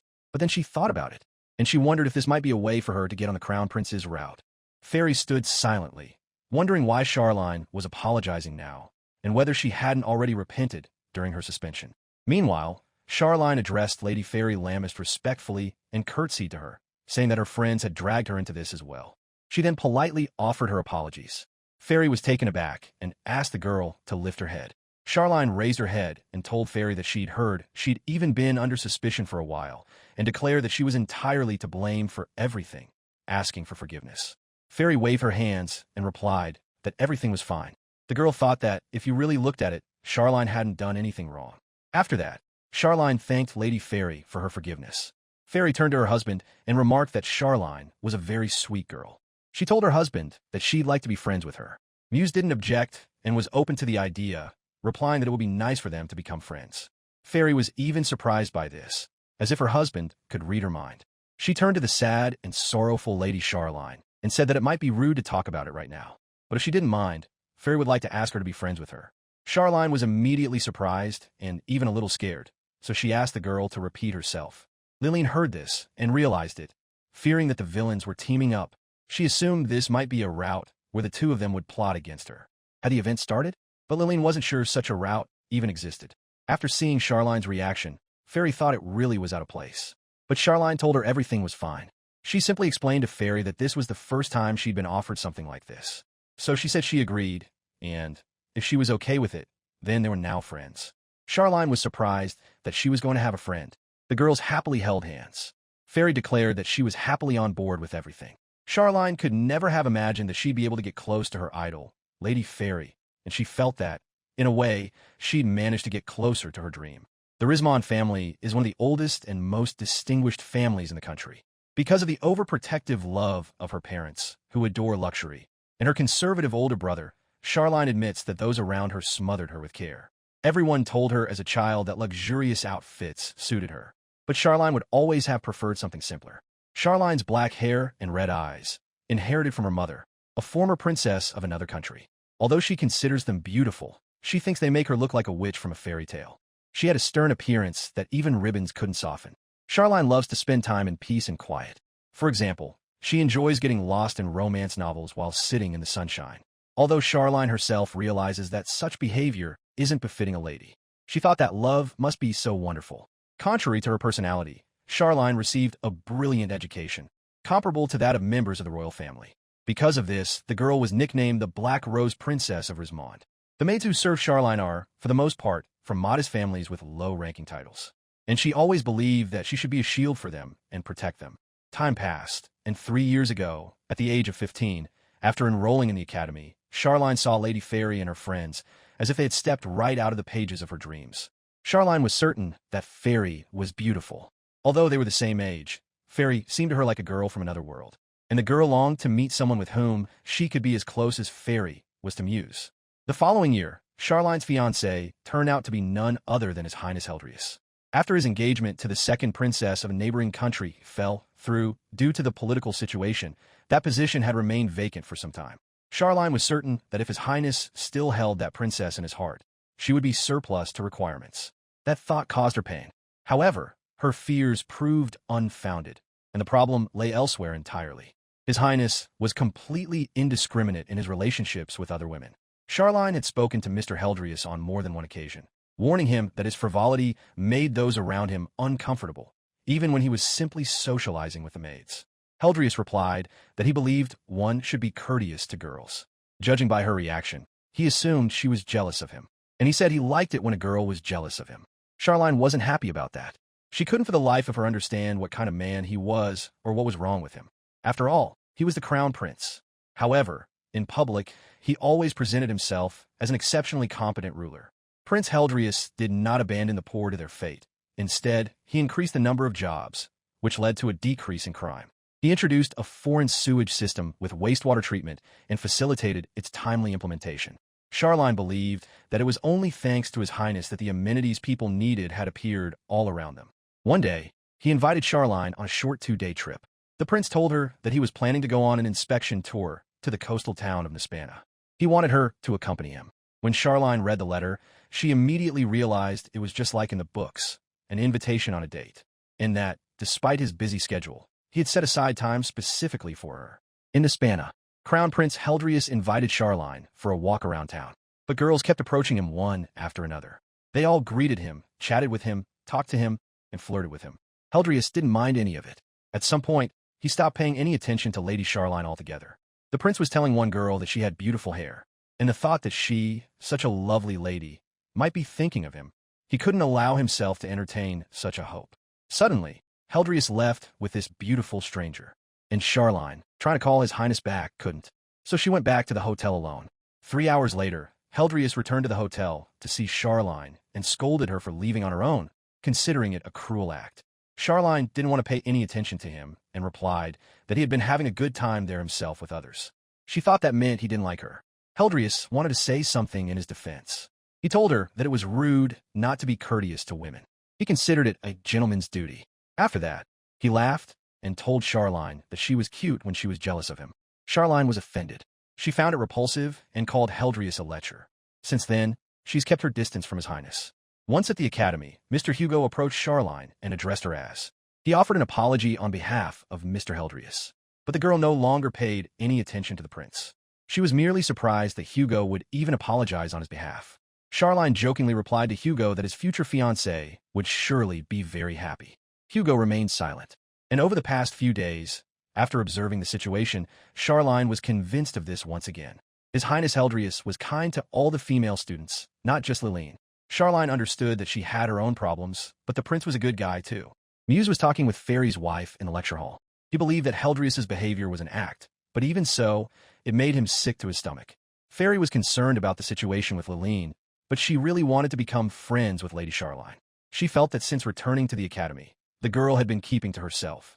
Muse suggested that his wife invite Lady Charline over for tea, and if she invited the girl to their estate, no one else would get in the way. Fairy thought this was a great idea. Immediately after talking with her husband, she approached Lady Charline and told her about the idea. Charline was simply delighted. She immediately accepted Fairy's invitation and replied that she would be happy to come. Fairy sincerely remarked that Lady Charline was simply charming. Quite some time has passed since then. She's already in her 5th month of pregnancy. One day, Muse bravely approached Fairy's wife and told her it was time to apply the cream. He was already holding a small, light-colored jar of cream that Dr. Mia had given them. Fairy didn't want to start using it just yet, and reminded her husband that she didn't have to. But Muse insisted on following the doctor's recommendations. He remembered that she had said the sooner she started applying the cream, the better. Fairy wanted to hide under a pillow, but her husband's sense of responsibility won out. She bared her stomach a little for him and let him touch her as he applied the cream. She felt incredibly uncomfortable. Muse applied the cream carefully and was very gentle. He explained to her that as her belly gets heavier, the strain shifts to her lower back and hip joints. And he warned his wife that if anything started to hurt, she should tell him right away and avoid lifting anything heavy. Fairy sat on her bed and realized that Muse's overprotectiveness was only just beginning to ramp up. She told her husband that he worried too much about other people. Muse, in turn, replied that she, too, was constantly thinking about someone else, and his mind was constantly filled with thoughts of his wife. He gently rested his head on Fairy's belly, hoping to hear the baby, but he couldn't hear anything yet. Fairy was embarrassed. The next day, Mrs. Senna and Fairy were talking. The woman was full of praise for her son and told Fairy that he looked very much like his father. After all, like father, like son. She had a very joyful and sweet smile on her face. According to her, Mr. Chris had behaved exactly the same way back in the day. It ran in the family. There was no getting around it. Fairy was surprised. But Mrs. Senna said she was looking forward to that very day even more. Fairy agreed with her. Life went on as usual, and finally the day of the tea party arrived. Fairy and her husband, Muse, stood by the window, waiting for their guest, Lady Charline. Muse held a small pair of binoculars so they could get a better look at the approaching guests. And then, they noticed as many as 4 horses pulling up to the mansion. It was truly a luxury. Muse already realized that they were apparently trying to show off their status, and that Duke Rismond was up to his old tricks. In reality, the Lamist and Rismond families aren't on the best of terms. Rumor has it that Lady Charline's father takes every opportunity to boast to Mr. Chris about the grandeur of his family. However, according to Muse, they're just fooling around, and he asks Fairy not to even give it a second thought. Charline entered the Lamist estate and was warmly welcomed. They greeted one another. The young woman thanked the host for inviting her to tea. She was wearing a long, luxurious ball gown. Fairy thanked Lady Charline in return for coming, and Muse was friendly toward her as well. He told her with a smile that he hoped she would enjoy spending her free time with his wife today. Lady Charline was very surprised by Muse's behavior, since he was usually unfriendly toward everyone. The young woman literally froze in her tracks. And so, they sat down at the tea table in the house.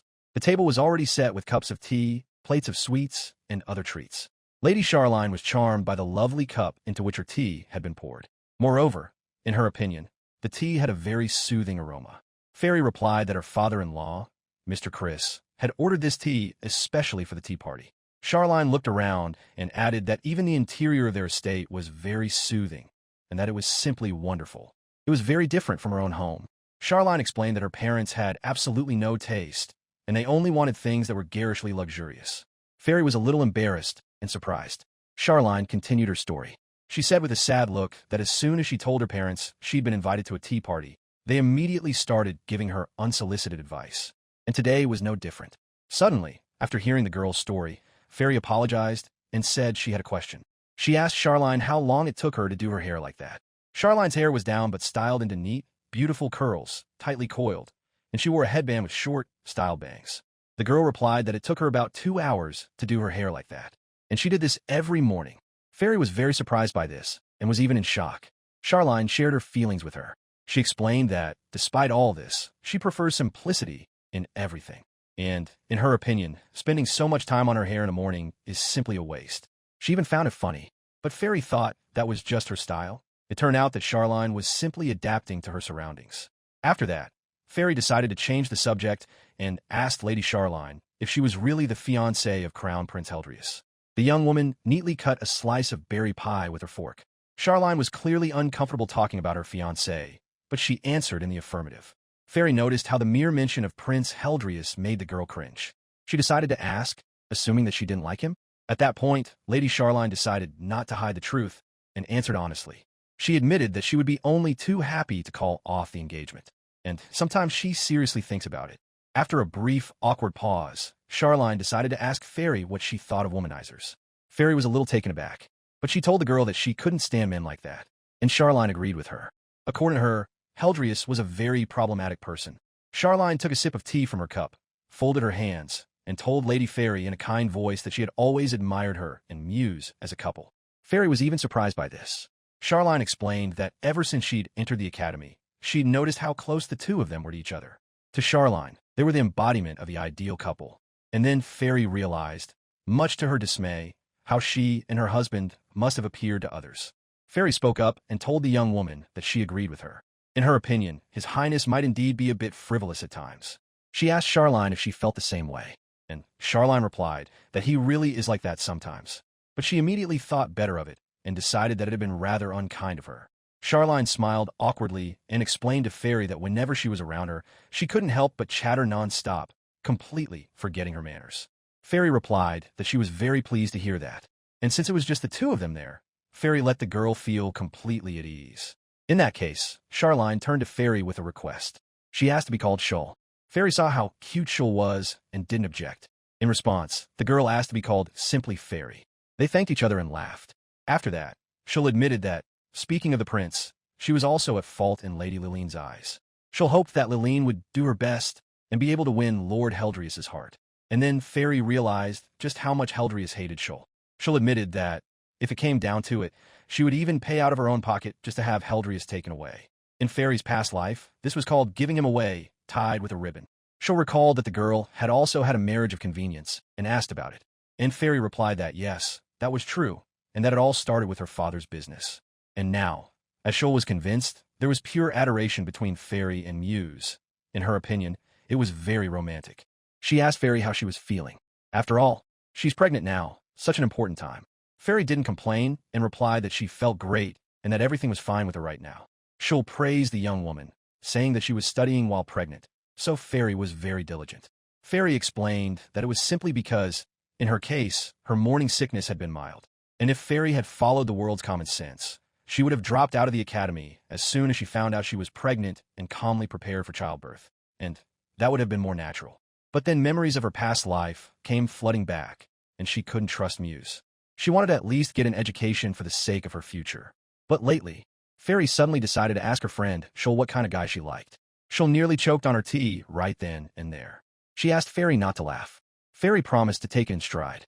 And then she'll confessed that she liked cute young men she wanted to protect. Muse was sitting in the next room, wondering to himself where such a lady got so many emotions. She'll thought her desires were strange. Fairy replied that not at all. It was actually very sweet, and even said she wished someone would wrap up sweet Sheol for her. The girl paid her a compliment, and Sheol thanked her friend for it, feeling shy. What sweet boy. Fairy started thinking about who among their circle was cute. Killian.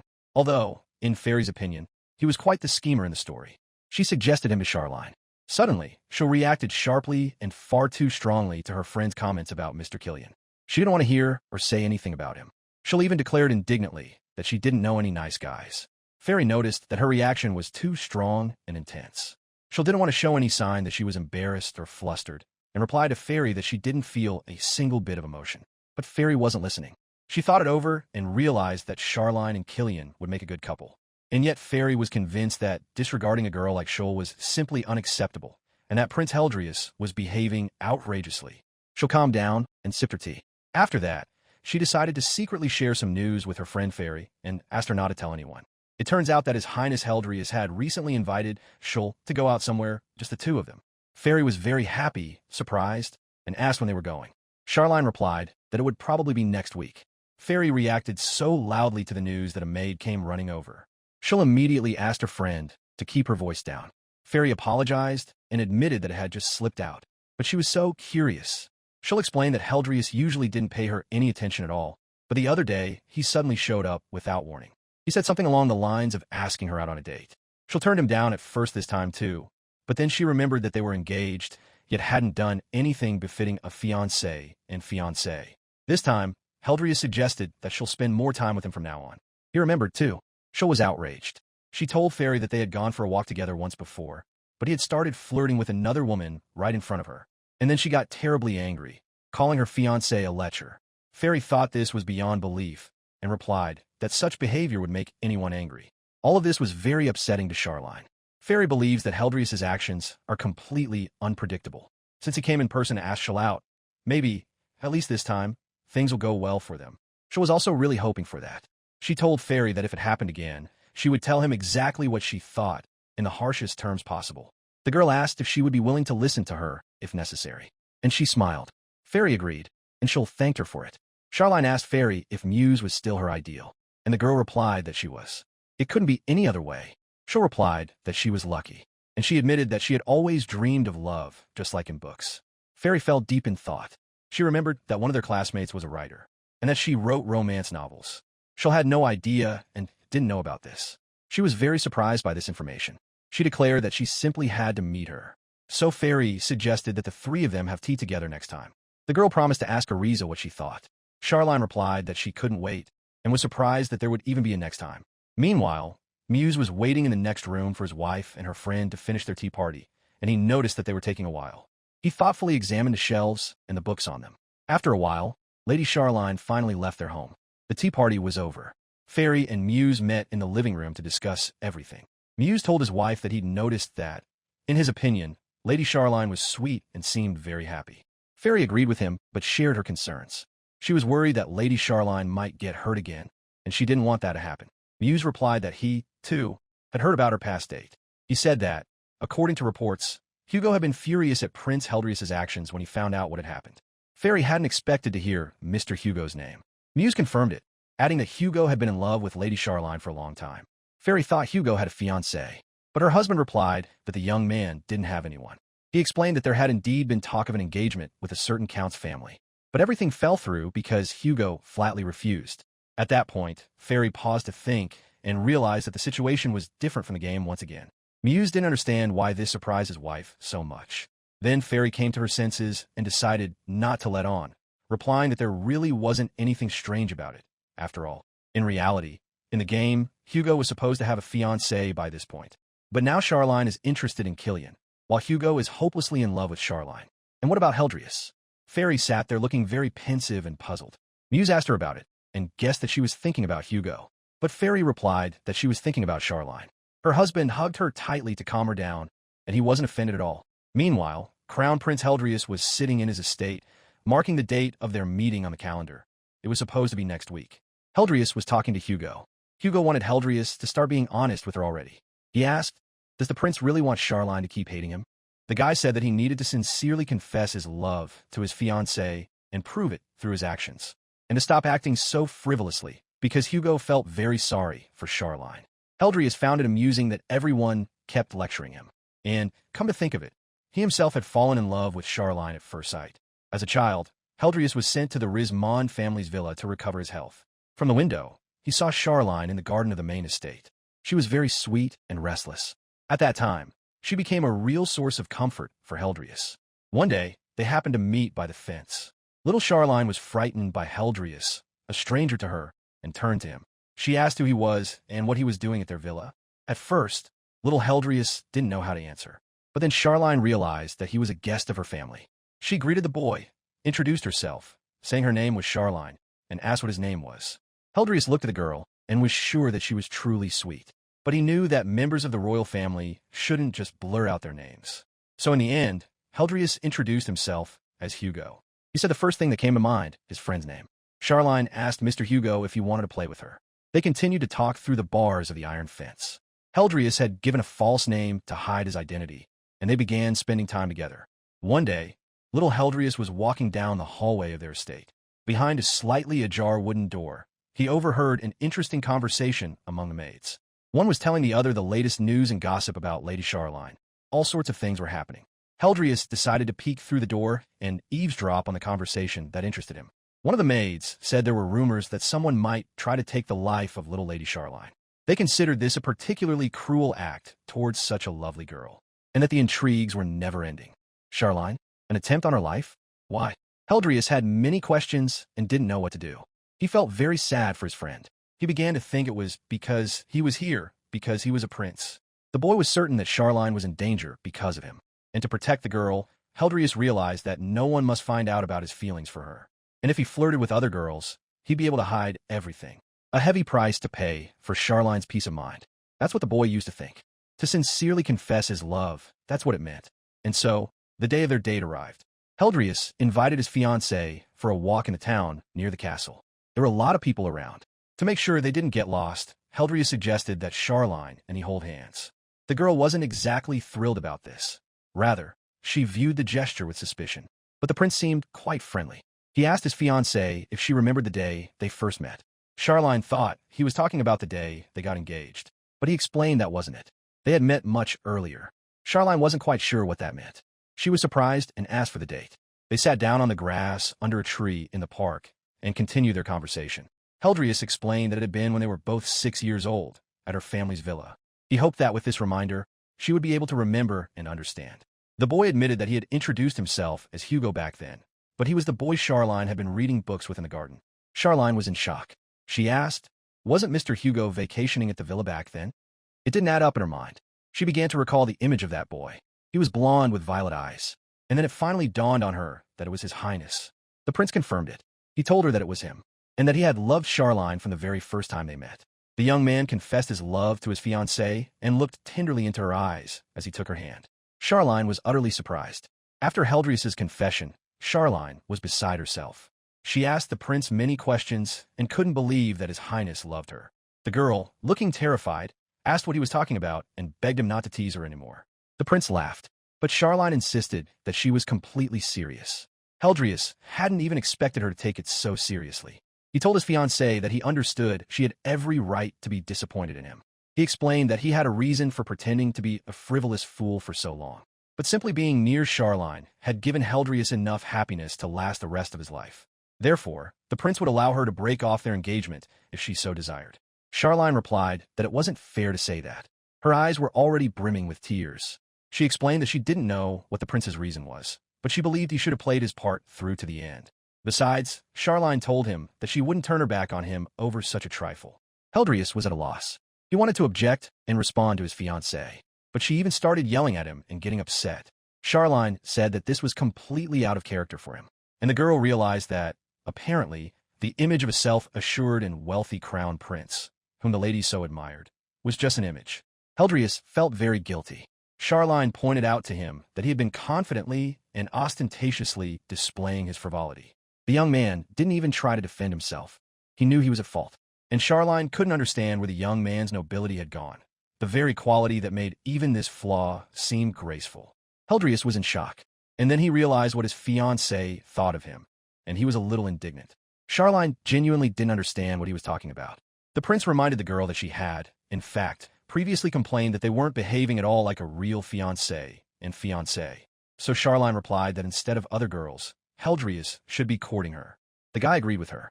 She was just about to leave when Heldrius stopped her. He suddenly turned to his fiancée and told her that. As it turned out, Hugo loved her too. But Charline didn't understand why he was bringing that up now. Heldrius replied that, in his opinion, it wasn't fair. After all, he spent so much time with her, whereas Charline was even more shocked. She was about to tell him to get lost and shouted that he really was a complete fool. The girl turned away from her fiancé. He apologized and begged for forgiveness, but to no avail. Heldrius returned to his estate, where Hugo was already waiting for him. He asked His Highness how things had gone today. Heldrius replied to Hugo that everything had gone exactly as he'd expected. He'd been rebuffed. Hugo wasn't surprised, but the prince told his friend that Charline had said she wasn't going to turn her back on him just yet. As a child, when Heldrius was staying at the Rismond residence, he accidentally learned of the existence of assassins who were hunting Charline. Charline had once been just one of his potential brides, but to resolve trade issues, he had to marry the second princess of a neighboring kingdom. However, it soon became clear that this princess's biological mother, the king's concubine, had orchestrated the attempt on Charline's life.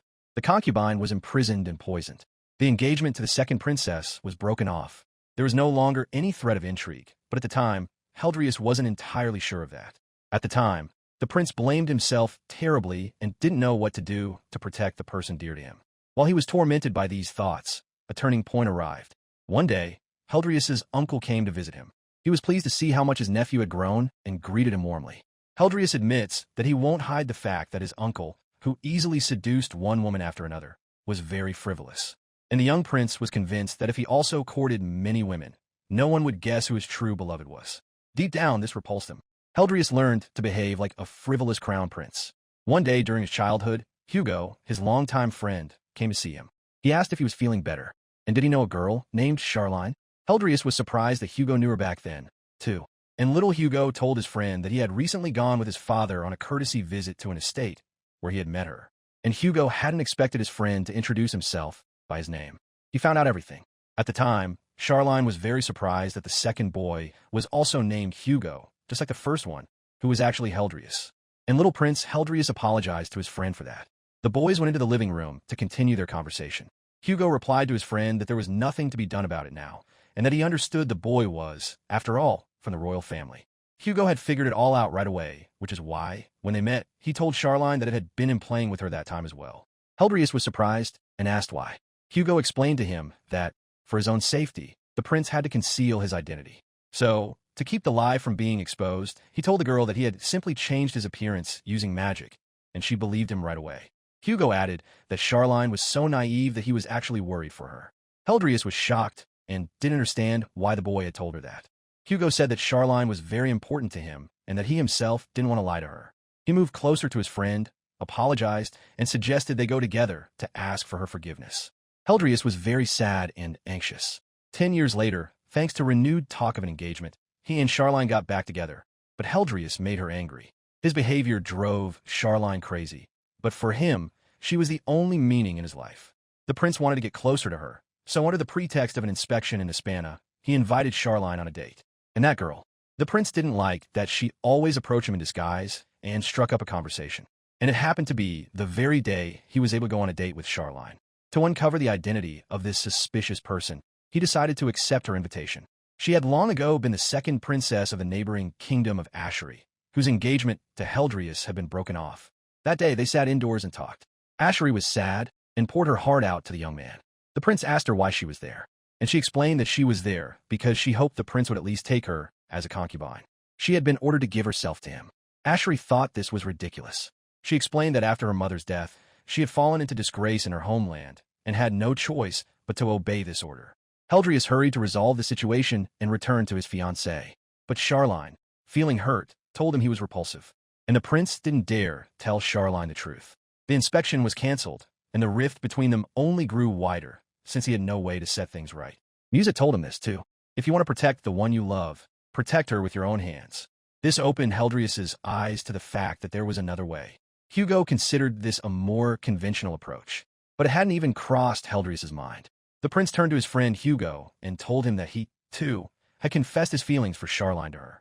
Hugo was surprised and got angry at the guy, asking why he'd done that. He declared that, since he was so indecisive, Charline would end up with him. Heldrius explained that Hugo himself had told him this secret, right after he'd asked to visit Charline. Hugo calmed down a bit and replied that the guy really didn't understand a thing. But he sincerely told him that he wanted things to work out between the two of them. Although Heldrius understood that Hugo loved Charline so much that he was even angry with him. The prince doesn't know who she'll choose. But in the future, he wants her to smile sincerely and be happy.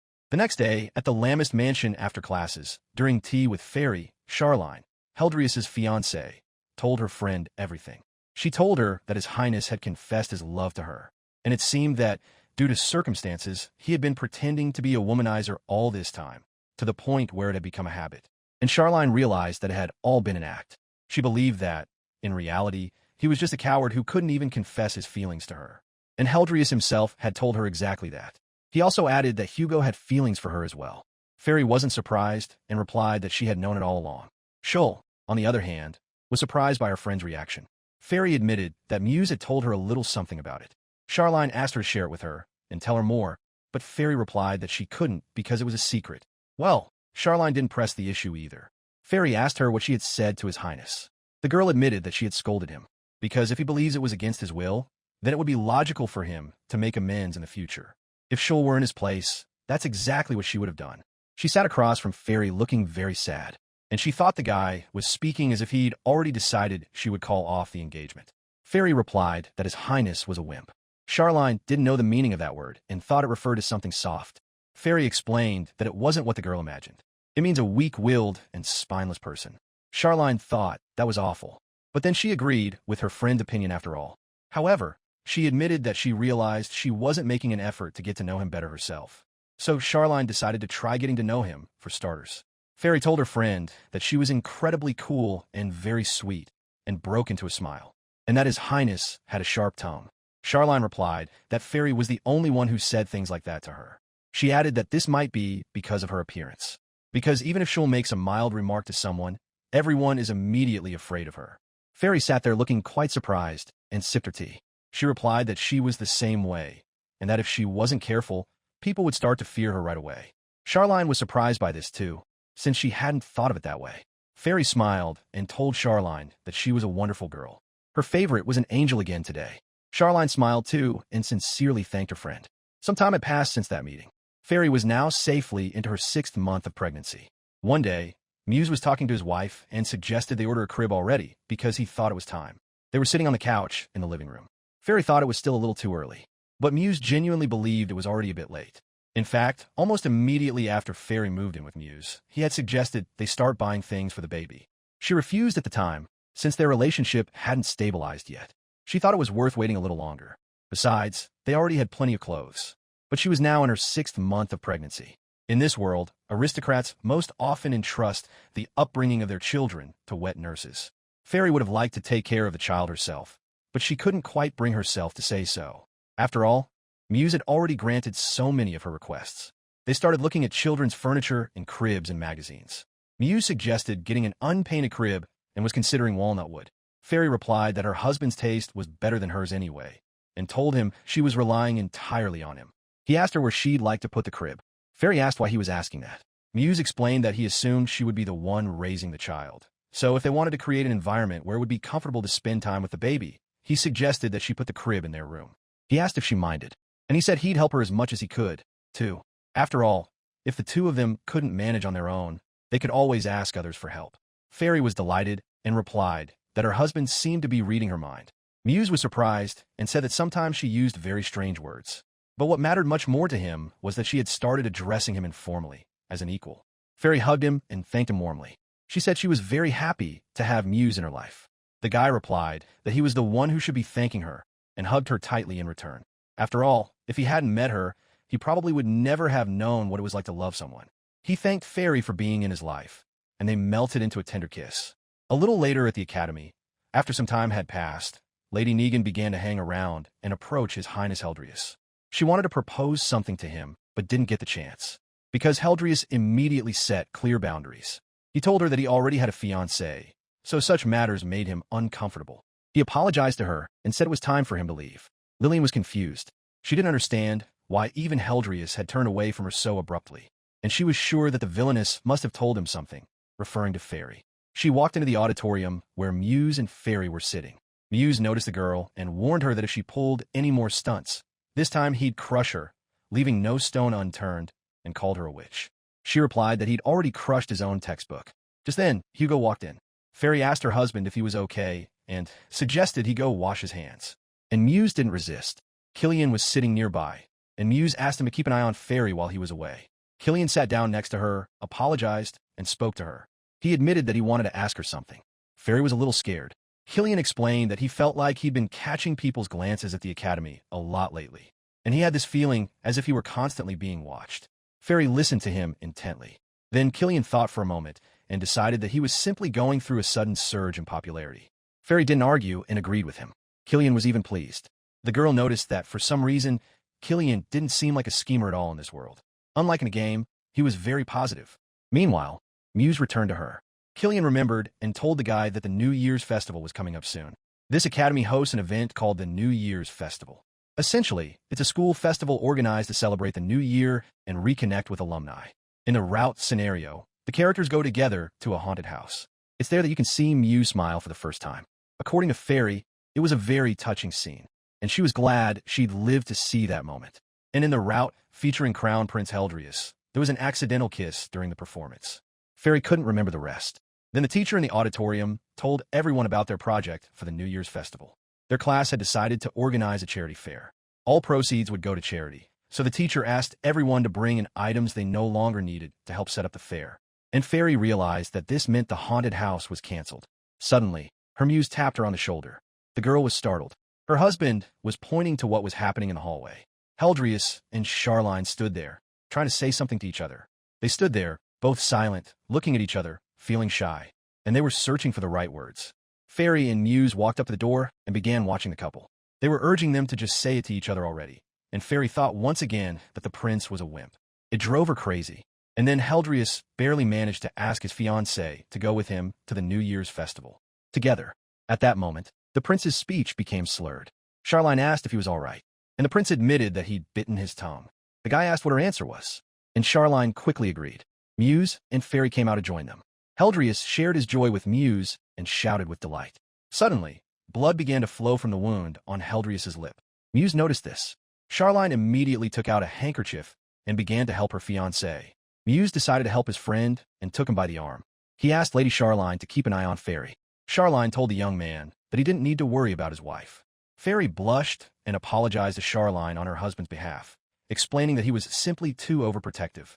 But Charline wasn't angry and replied that this only proved his love. Suddenly, the wicked Lady Liline approached them. In a stern voice, she declared that they were reincarnations. The girls stood there in shock. Charline asked Fairy what that meant. Fairy decided once again not to let on and replied that she didn't know. Liline seriously asked the girls not to pretend. She exclaimed that because they weren't behaving as they should in the game, the script had changed. According to Liline, it wasn't normal for Muse and the others to ignore her. After all, she was the main character of this world, and Liline advised the girls in a spiteful voice to continue playing their villain roles.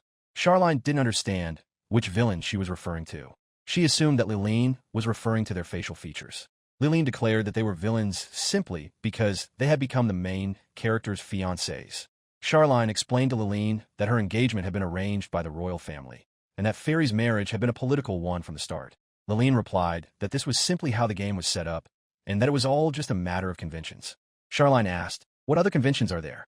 And then Liline revealed that it was the game True Love, which they themselves were familiar with. Fairy tensed up. She calmly replied that she didn't quite understand where this conversation was going. Charline explained to the girl that she was confusing a fictional world with the reality they were currently in. The fact that she so confidently calls herself the main character of this world, in Charline's opinion, seems too presumptuous. Everyone is the protagonist of their own life. She said that if that's what Liline meant, then she would agree with her. However, Charline was certain that there was no such thing as a main character in this world. Liline replied that she didn't understand anything, and she still kept asking them to continue acting like villains. But the people around them watched this argument and were surprised above all, by Charline's behavior. After all, just a short while ago, she had been speaking with His Highness himself, and no one understood what had come over her. Liline told her that if there were no villains, she wouldn't be able to be with anyone. Charline replied that if she had someone she wanted to be with, shouldn't she focus on herself first? She felt that Liline's words sounded as if she were relying on others. Liline replied with a hurt look that it was all because they, the reincarnated ones, had used cheats. This incident drew the attention of both the academy administration and other students. They didn't understand what was going on, but guessed that Liline was simply causing trouble for everyone again. A teacher from the administration told her that it was one thing if she had issues with His Highness, but warned that these arguments had to stop. The woman asked Lady Negan, "Who are these reincarnated individuals you keep talking about?" Liline asked once more whether Fairy and Charline really claimed they weren't reincarnates. And if that were the case, she asked, why had things turned out this way? When Fairy thinks about the child, she can't bring herself to admit that she, too, is a reincarnation. Charline decided to stand up for her friend and for herself. She asked Liline, "Do you really think that everyone in this world lives according to someone else's script?" Besides, she reminded Lady Negan that the world changes every day depending on their thoughts and actions. Liline decided to keep resisting and replied that her appearance, her background, and everyone else's appearance were exactly the same as in the game. Charline suggested that, due to the stress of a sudden change in circumstances, Liline had begun to fantasize about another world. The girl was horrified to hear this about herself. Charline added that if this were indeed the case, she recommended that Liline see a specialist immediately. She actually knows an excellent doctor in this field. The girl asked Liline if she'd like to consult with him. The teacher and the other students at the academy continued to believe that Liline was wrong and that she was being very pushy. But Liline wouldn't back down. She insisted that this wasn't the case at all. Charline, however, approached Liline with complete kindness and gentleness, took her by the hands, smiled, and assured her that she would help her, despite Liline's anger and fury. Charline asked if the girl had time today, and she asked her not to worry about the money. Liline resisted and shouted. Charline suggested that perhaps she didn't want her parents to find out about this. She assured her that she would pay for everything, and that Liline could seek treatment without any reservations. She kept trying, with a smile, to persuade Liline to get treatment. She suggested they go see a doctor together at least once and not keep it all bottled up inside. At that point, Liline gave in and stopped screaming. And Fairy realized that Charline was simply incredible. A few days after the altercation with Liline, Fairy, Charline, and Ariza hosted a tea party at the Lamest estate. Ariza walked into the mansion and thanked Fairy for the invitation. When Charline saw Ariza, she realized she was the very same writer, and she was overjoyed. Today they were having tea together with Lady Ariza. Fairy told her about Charline, and they decided to get together as a trio at the girl's house over the weekend. After all, Charline really wanted to meet her, and Fairy would be very happy too. It was unusual for Ariza to hear so much praise, and, feeling a little nervous, she asked Charline if she was disappointed that Ariza was a writer. Charline replied that she wasn't at all and didn't really understand why that would be the case. She took Ariza's hands and was delighted that it was precisely those hands that had created that masterpiece. She found Ariza so charming, like a little animal. Delightful. When they sat down at the tea table, Charline apologized to Ariza for her tactlessness and asked if she was planning to start writing her next book. Ariza explained that, to tell the truth, she'd like to base her next book on the story of Fairy and Muse. Charline replied that it was a lovely idea, and that she would definitely buy it. Fairy was curious too. The girls began their tea party. Ariza turned to Lady Charline and told her that she'd noticed she'd been spending a lot of time with Lady Liline lately. Charline confirmed this. She explained that she thought Liline was emotionally drained because she wasn't used to aristocratic society. That's why she accompanies her at the academy to help her. Charline turned to the writer and asked her to call her simply Shoal. Fairy added that she, too, could be called simply Fairy. The girls felt that formalities were unnecessary. But Ariza replied that this was going too far and that she, in turn, would like to ask them to call her simply by her first name. Then Charline remembered something and took a few sheets of paper out of her purse. There were beautiful portraits drawn on them. The girl asked her friends to take a look. They were illustrations of people, and one of them depicted Charles. Ariza recognized him right away because he was a character from her book. Charline explained that Lady Liline had drawn these portraits based on the description in the text, and the girl had received permission from Lady Liline to show them these illustrations. Fairy was very surprised by the quality of Liline's artwork. She speculated that in a past life, she might have seen her fan art. Ariza smiled and admitted that this was the first time she'd seen this style of drawing, but in her opinion, it looked wonderful. She noticed that Dirk was also depicted in the illustrations. Ariza admitted that even though she had written it herself, Dirk was her favorite character. She'll agreed with her and replied that she adored him too. Ariza and Charline began discussing the scene from the book where Dirk tragically dies, a scene that had brought both of them to tears. Fairy smiled and watched them. She wondered if, in a past life, she had probably interacted with her friends in the same way. But she remembered that there is no single main heroine in the whole world. And that got Fairy curious. If she had been born the main heroine, she wondered, what would she think of the current Fairy?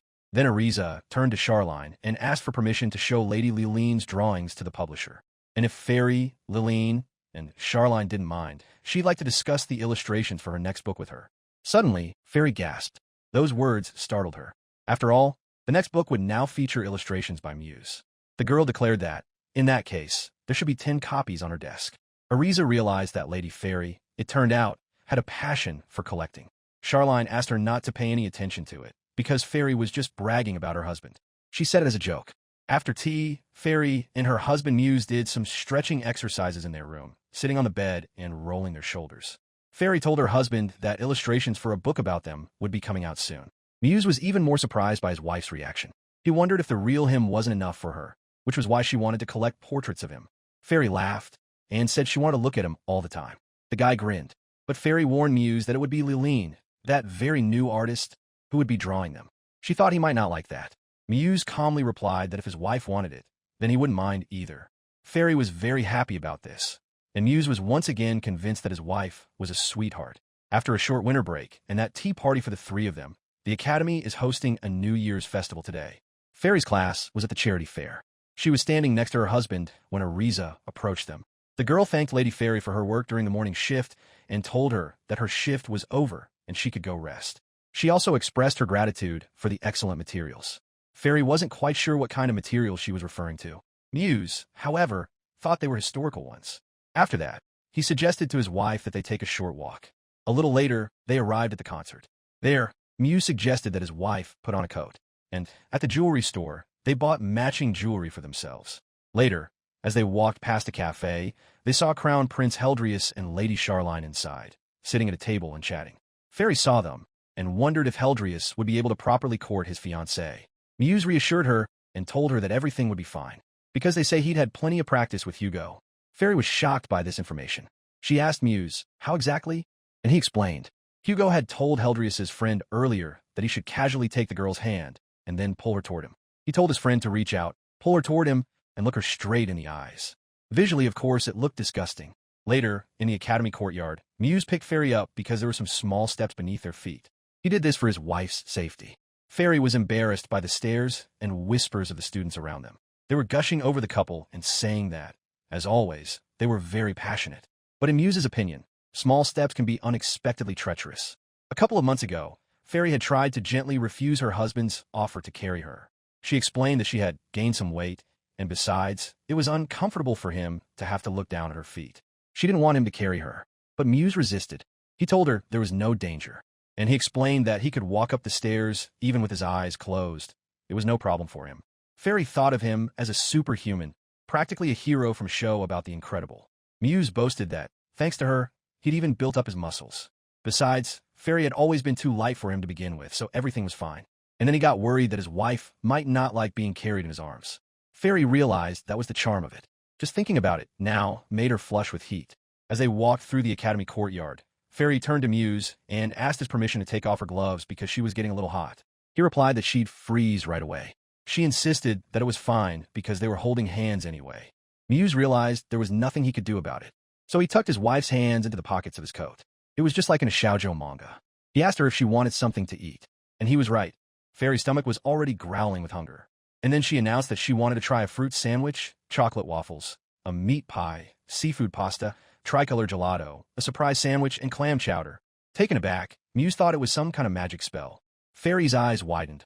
She realized she was asking for too much and laughed. Muse saw that everything looked very delicious and suggested that his wife order all of it for the two of them to share. The girl was surprised that her husband had actually allowed her to have all of this, and she sincerely thanked him. They brought to their table on plates everything that Fairy had named earlier. She noticed that it all looked very delicious. Muse told her that she could eat, and he would finish whatever was left. Fairy wondered if she could borrow a knife to cut her food. She was a little worried, though, because she'd already taken a bite. Muse replied that there was no need, because for Muse, Fairy's leftovers are a real delicacy. The girl sincerely believed that her husband's sex appeal was off the charts. After the two of them finished eating, they went inside the academy, and they noticed that their classroom was empty. Muse guessed that everyone had already gone to the bonfire. It was the bonfire that marked the end of the New Year's festival. Fairy suggested they go check it out, but he declined. It sounds festive, but in reality, it's not really a special event. Everyone just sits there and stares at the blazing pillar of fire. It was sort of like meditation. After that, Fairy sat down at the table and told her husband that she was a little tired but had gotten some exercise. And then Muse decided not to waste any time and asked his wife to show him her legs. He made her take off her shoes and wanted to massage them. He told Fairy that her feet were very swollen. She felt uncomfortable because her feet were sweaty, and this wasn't exactly the best place for a foot massage. But after the massage, Fairy really did feel better. She thanked Muse, and she turned to him. She asked him why he cared so much about her. After all, Fairy wasn't sure she deserved it. But Muse told her that it was thanks to Fairy that he was able to understand what joy is. She had changed his world. Fairy didn't think she had done anything significant. But Muse replied that she didn't need to understand that, and asked her to just be herself and stay by his side. He moved closer to her, hugged her, and said he wanted to always be by her side. They would always be together, and they were both certain of it. Fairy smiled and reminded her husband that soon there would be 3 of them, and he replied that that was indeed the case. Ariza thought about this couple and was sure that their story was simply fire. A great idea so as not to waste today's material. But Lady Liline had other thoughts. She suddenly came to her senses. She realized that Charline had been spending a lot of time with her ever since. And Liline thought that Fairy must be a good person too. Liline had said so many terrible things to them, yet Fairy had defended her against the others' attacks. Rumor has it that the New Year's Festival is an event the game developers crammed in at the very end to add some typical school romance. In other words, this day wasn't even supposed to exist in the first place. Liline began to realize that, even though this world was the spitting image of true love, everything here was completely different. Could it be that she was the one who had been wrong all along? Fairy's class's proceeds from the fair exceeded all expectations. That's because Ms. Senna, upon learning that most of the proceeds would go to charity, donated a huge number of home furnishings. Even though they were unwanted items, they were all top-of-the-line, high-quality goods. The day after class, there was a tea party at the Lammas house. Fairy and Charline were there. Fairy asked her friend if she and the prince had had a good time at the festival. Charline replied that it had been more fun than she'd expected. But, according to her, His Highness kept looking up at something, stumbling every now and then. He was too shy. She said he looked as if he wanted to take her hand the whole time. So she took the initiative and asked him, suggesting they hold hands. But the prince replied, curtly and strangely, that his hands weren't feeling well today. This shocked Charline, and she told Fairy about it. Fairy didn't understand what his hands aren't feeling well meant either. Charline explained that Heldrius, as always, was striking up conversations with every girl who walked by. Again, but then immediately ran back to her to apologize for it, almost with tears in his eyes. Fairy didn't know what to think or how to respond to that. Suddenly, she'll changed the subject and asked her friend if she'd tried the surprise sandwich. Fairy replied that she had, and that it was very tasty. Charline guessed that her friend had gotten a good one. But, according to her, His Highness hadn't been so lucky with his sandwich, so she gave him hers. She had a perfectly ordinary sandwich. Fairy jokingly replied that she'd like to see that. Charline went on to say that they had also gone to watch the bonfire. And that's when her friend realized that she, too, had been there. Charline admitted that, for some reason, watching the bonfire made her feel very sleepy. And at one point, she actually dozed off right next to His Highness. And when she came to, it turned out that he was propping her up with just one finger. Charline genuinely thought that at that moment, she should have hugged him, since he had been practicing. Both girls were in shock. Fairy told her that hugs are a classic trope in romance novels. And His Highness, in her opinion, was hopeless. Charline agreed with her on everything. She replied that, indeed, he was a hopeless man. Then she turned to Fairy. She told her friend that Lady Liline would like to speak with her. Fairy was surprised. She hadn't expected this. Charline explained that Heldrius and the others had told her what had happened earlier. And recently, partly thanks to the doctor's help, Liline had calmed down a bit. Charline asked what the girl thought about talking to her, if she didn't mind. Fairy asked if she could consult with Muse first, because she thought it would be better if he was on board too. Charline didn't object, and Fairy thanked her. Just as they were about to leave, Charline remembered another piece of news she'd almost forgotten to tell her friend. It turns out that Mr. Hugo had recently been seen with some girl she didn't know. Fairy thought Mr. Hugo had fallen in love. The girls discussed it, and then their tea party came to an end, and Charline went home. A little later, Muse and Fairy were talking, and Fairy decided to ask him for advice, explaining the whole situation. Muse believes that since Lady Charline recommends it, he'd like to wait and see how things play out before making a decision. His wife understood and agreed. As for Hugo's girlfriend, Muse explained that she was just the guy's sister. There was nothing to it. Today is the first day of final exams. Since Fairy is 7 months pregnant, as an exception, she's taking her exams in the infirmary. She sat there, writing her answers on the papers, holding her belly, but her mind wasn't on the exams at all. It seemed to her that this was beyond comprehension. Specifically, that every single one of Muse's predictions had come true. It even gave Fairy a case of déjà vu. Right then, after a soft knock on the door, Muse came in to see her. He asked how she was feeling because he was worried. Behind Fairy sat her teacher, watching over her and keeping order during the exam. But Fairy could think of nothing but the fact that she would soon finish all her exams, and her college life would come to an end. In fact, Fairy could have been expelled for getting pregnant while in school, but up until today, everything had gone surprisingly smoothly. Even though she was in the middle of an exam right now, Fairy was filled with endless gratitude toward Muse and everyone else. After the exam ended, Fairy and Muse were together again. The guy congratulated his wife on finishing, and she congratulated him in return. Muse hoped everything had gone well. Fairy jokingly asked how long he'd been peeking at her, and he replied, "Just a moment." Now all they had to do was wait for the results. And then, suddenly, Fairy felt the baby move in her belly for the first time. So unexpected. Muse joked that the baby was really going wild in there. Kicking its little legs, it really was moving. Muse saw this and decided to call Dr. Mia right away. Meanwhile, Liline was taking her final exam. At one point, she slumped onto her desk and rested her head on it. That's how much the stress was getting to her. Taking her final exams without having studied for even a year after transferring was just too much for her. She lifted her head, realized that it was all over, but said that her stomach was churning from stress. Just then, Ariza approached Liline. The girl apologized and asked for a moment of her time. Ariza then told Liline that she wanted to discuss the illustrations for the novel with her. Meanwhile, Fairy was already lying on the bed with her blouse unbuttoned over her pregnant belly. Dr. Mia was with them. Muse was pacing around his wife, deeply worried. Mia reassured Fairy that at this stage of her pregnancy, the baby's movements were perfectly normal. Fairy asked if that meant the baby had been moving before as well. Mia replied that yes, it had, and even found it strange that Fairy hadn't noticed it before. She admitted that during checkups, their baby had always been very active. At first, Fairy didn't even believe it and was very surprised. Dr. Mia sat down next to them and asked the young woman if her stomach felt hard or if she was experiencing any pain. Fairy replied that she wasn't feeling anything like that. Meanwhile, Muse pressed his ear against his pregnant wife's stomach to listen to the baby, marveling at how their child was moving. Dr. Mia told them that, in that case, everything was fine and the pregnancy was progressing as planned. For Fairy, this was a huge relief. But Dr. Mia warned her that premature births often occur at this stage, so she asked her to call immediately at the slightest sign of discomfort. Fairy didn't argue and promised Dr. Mia she would. Muse was holding his wife's belly. Then Dr. Mia asked the young woman to engage in moderate physical activity and to pay attention to how she was feeling. Although, in Fairy's case, according to Dr. Mia, there was someone by her side, Muse, who looked after her health better than any doctor could. Muse was indignant and replied to Dr. Mia that it couldn't be any other way. Delighted by the baby's first movements, Fairy successfully passed all her exams. And now, Killian is visiting them. He thanked Mr. Muse for his recent order.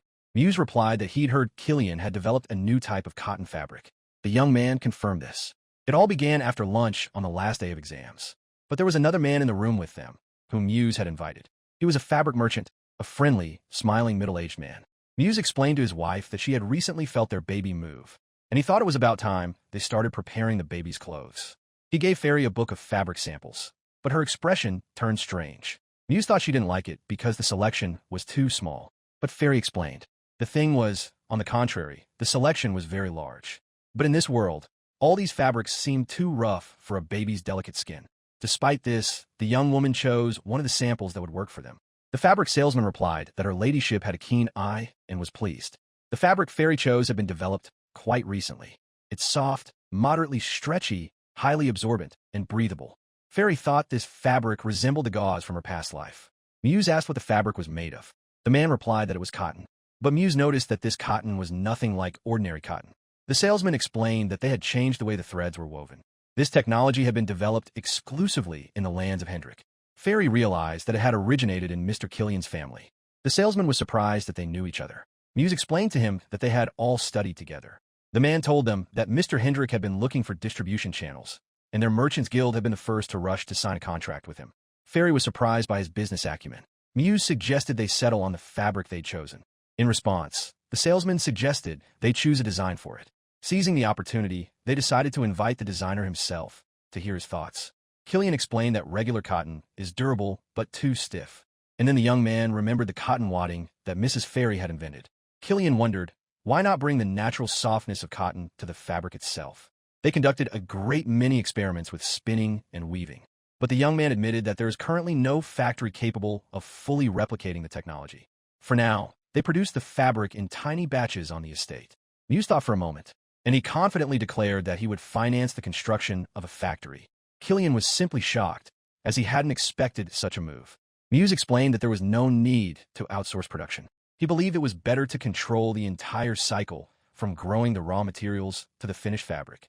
Killian replied that it was an incredibly generous offer, but he admitted he was afraid he wouldn't be able to repay the debt right away. Muse gave him 10 years to repay the debt. During that time, he had to turn the business into a profit. Killian even began to panic. But Muse continued. He was confident that Killian would create many more great things. And the pillows and the new fabric were an investment in his ingenuity. And it's not a bad deal. Killian bowed to Muse and Fairy and replied that he was looking forward to working with them. After that, Fairy turned to Killian. She said that, now that things had come to this, she had one request for him. She asked him to make some women's lingerie for her. Muse immediately stood up and asked his wife to step aside with him for a moment. He asked her how on earth she could even think of discussing lingerie with another man. And he asked her to at least consider his feelings a little, because Muse had barely managed to restrain himself from strangling Killian right then and there.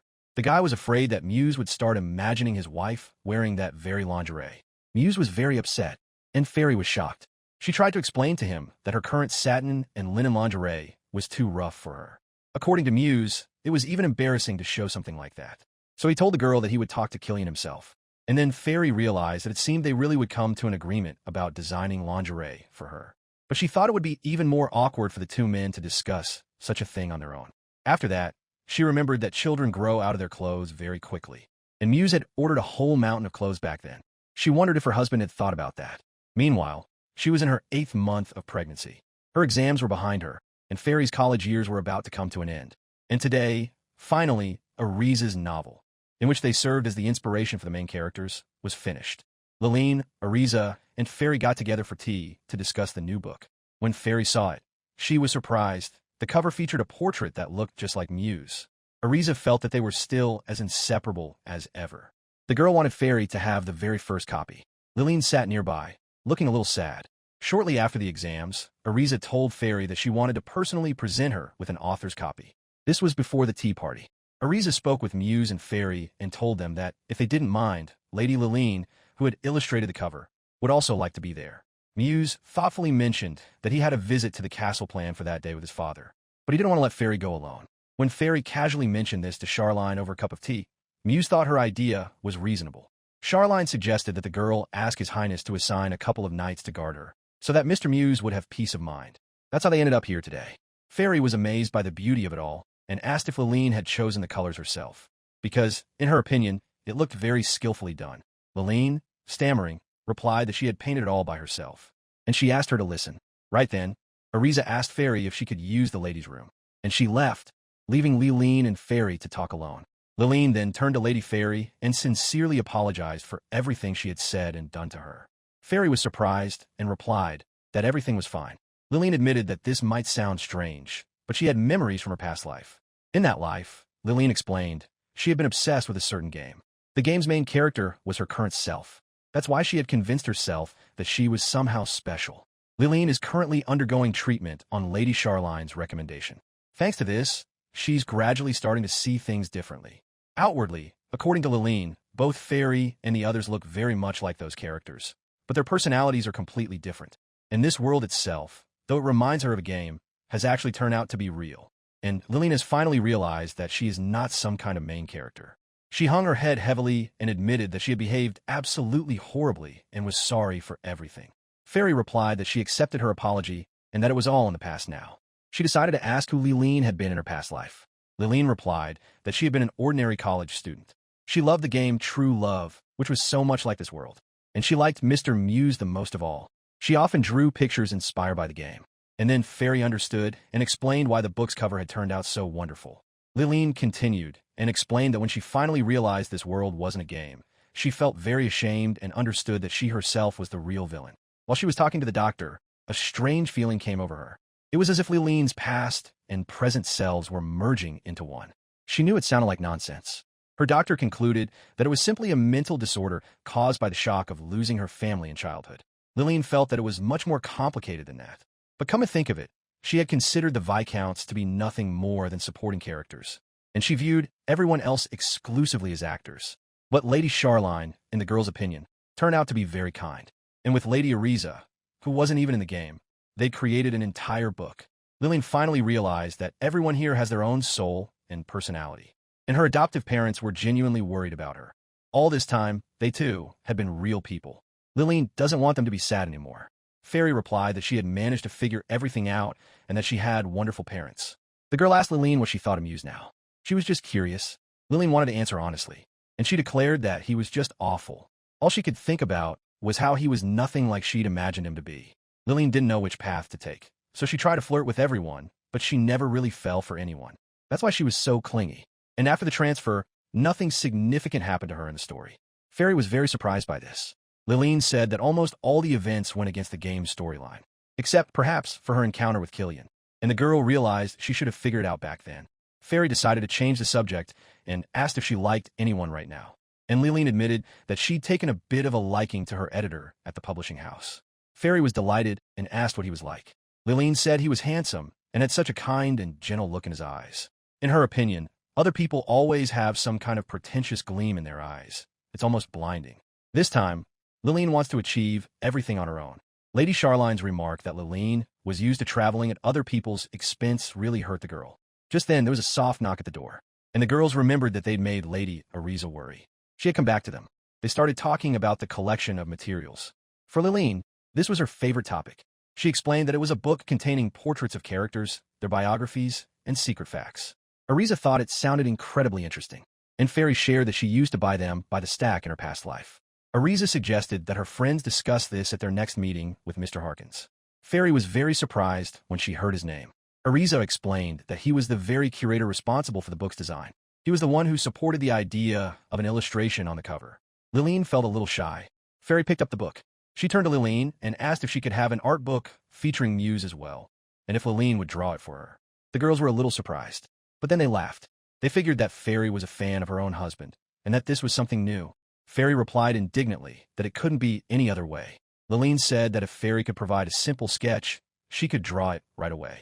Fairy was immediately delighted and went to get some paper and a pencil. Fairy realized that when Liline smiled so broadly, she became simply adorable. After Liline drew her husband and they went home, Fairy sat in their room and looked at the drawing. She couldn't get enough of it. Her charming Muse. And this handsome man, her husband. Just then, Muse walked into the room. He asked her to tell him all of this in person. And suddenly Fairy realized that he had overheard their earlier conversation. And he really was in the know, and he was very happy. He took a look at Lady Negan's sketches and asked his wife how their meeting had gone. Fairy replied that she thought everything would be all right with Liline now. If she were in Liline's shoes, even if she behaved differently, she'd still be upset about her favorite's wedding. Fairy wasn't sure whether she should admit to her that she, too, was a reborn. But in the end, she decided to keep quiet. She didn't want to rub salt in her wounds. And she didn't want Liline to think that her relationship with Muse was some kind of cheating. Fairy admitted that it was probably a little selfish of her to have sketches of her husband and admire them. At that moment, Muse jokingly took the sketch from his wife and asked her why she needed a drawing when the original was right in front of her. Fairy realized he was jealous, and Muse replied that yes, he was, because he was terribly possessive. He wanted her to give her love to him, not to a scrap of paper. Fairy realized what an amazing husband she had, and he replied that she was the amazing one. And even though Fairy already belonged to Muse, he told her that it still wasn't enough for him. He just wanted to hide her from everyone and keep her all to himself. The guy leaned in to kiss his wife. He declared that no matter what happened to him, he would never give her up to anyone. Fairy smiled and asked her husband to promise that he would never let her go. Muse replied and asked her not to look at him like that, or he might not be able to control himself. At first, Fairy didn't understand what he meant, but then her husband bit her neck lightly, and she got a little scared. He explained that the desire to taste his beloved was the most natural feeling in the world, and he's only keeping himself in check for the sake of their little one. But he asked his wife to be ready. Fairy's imagination even ran wild. But Muse felt a bit shy. To be continued. Thanks for watching. Write your feedback in the comments. If you like the story, please like and subscribe. See you soon.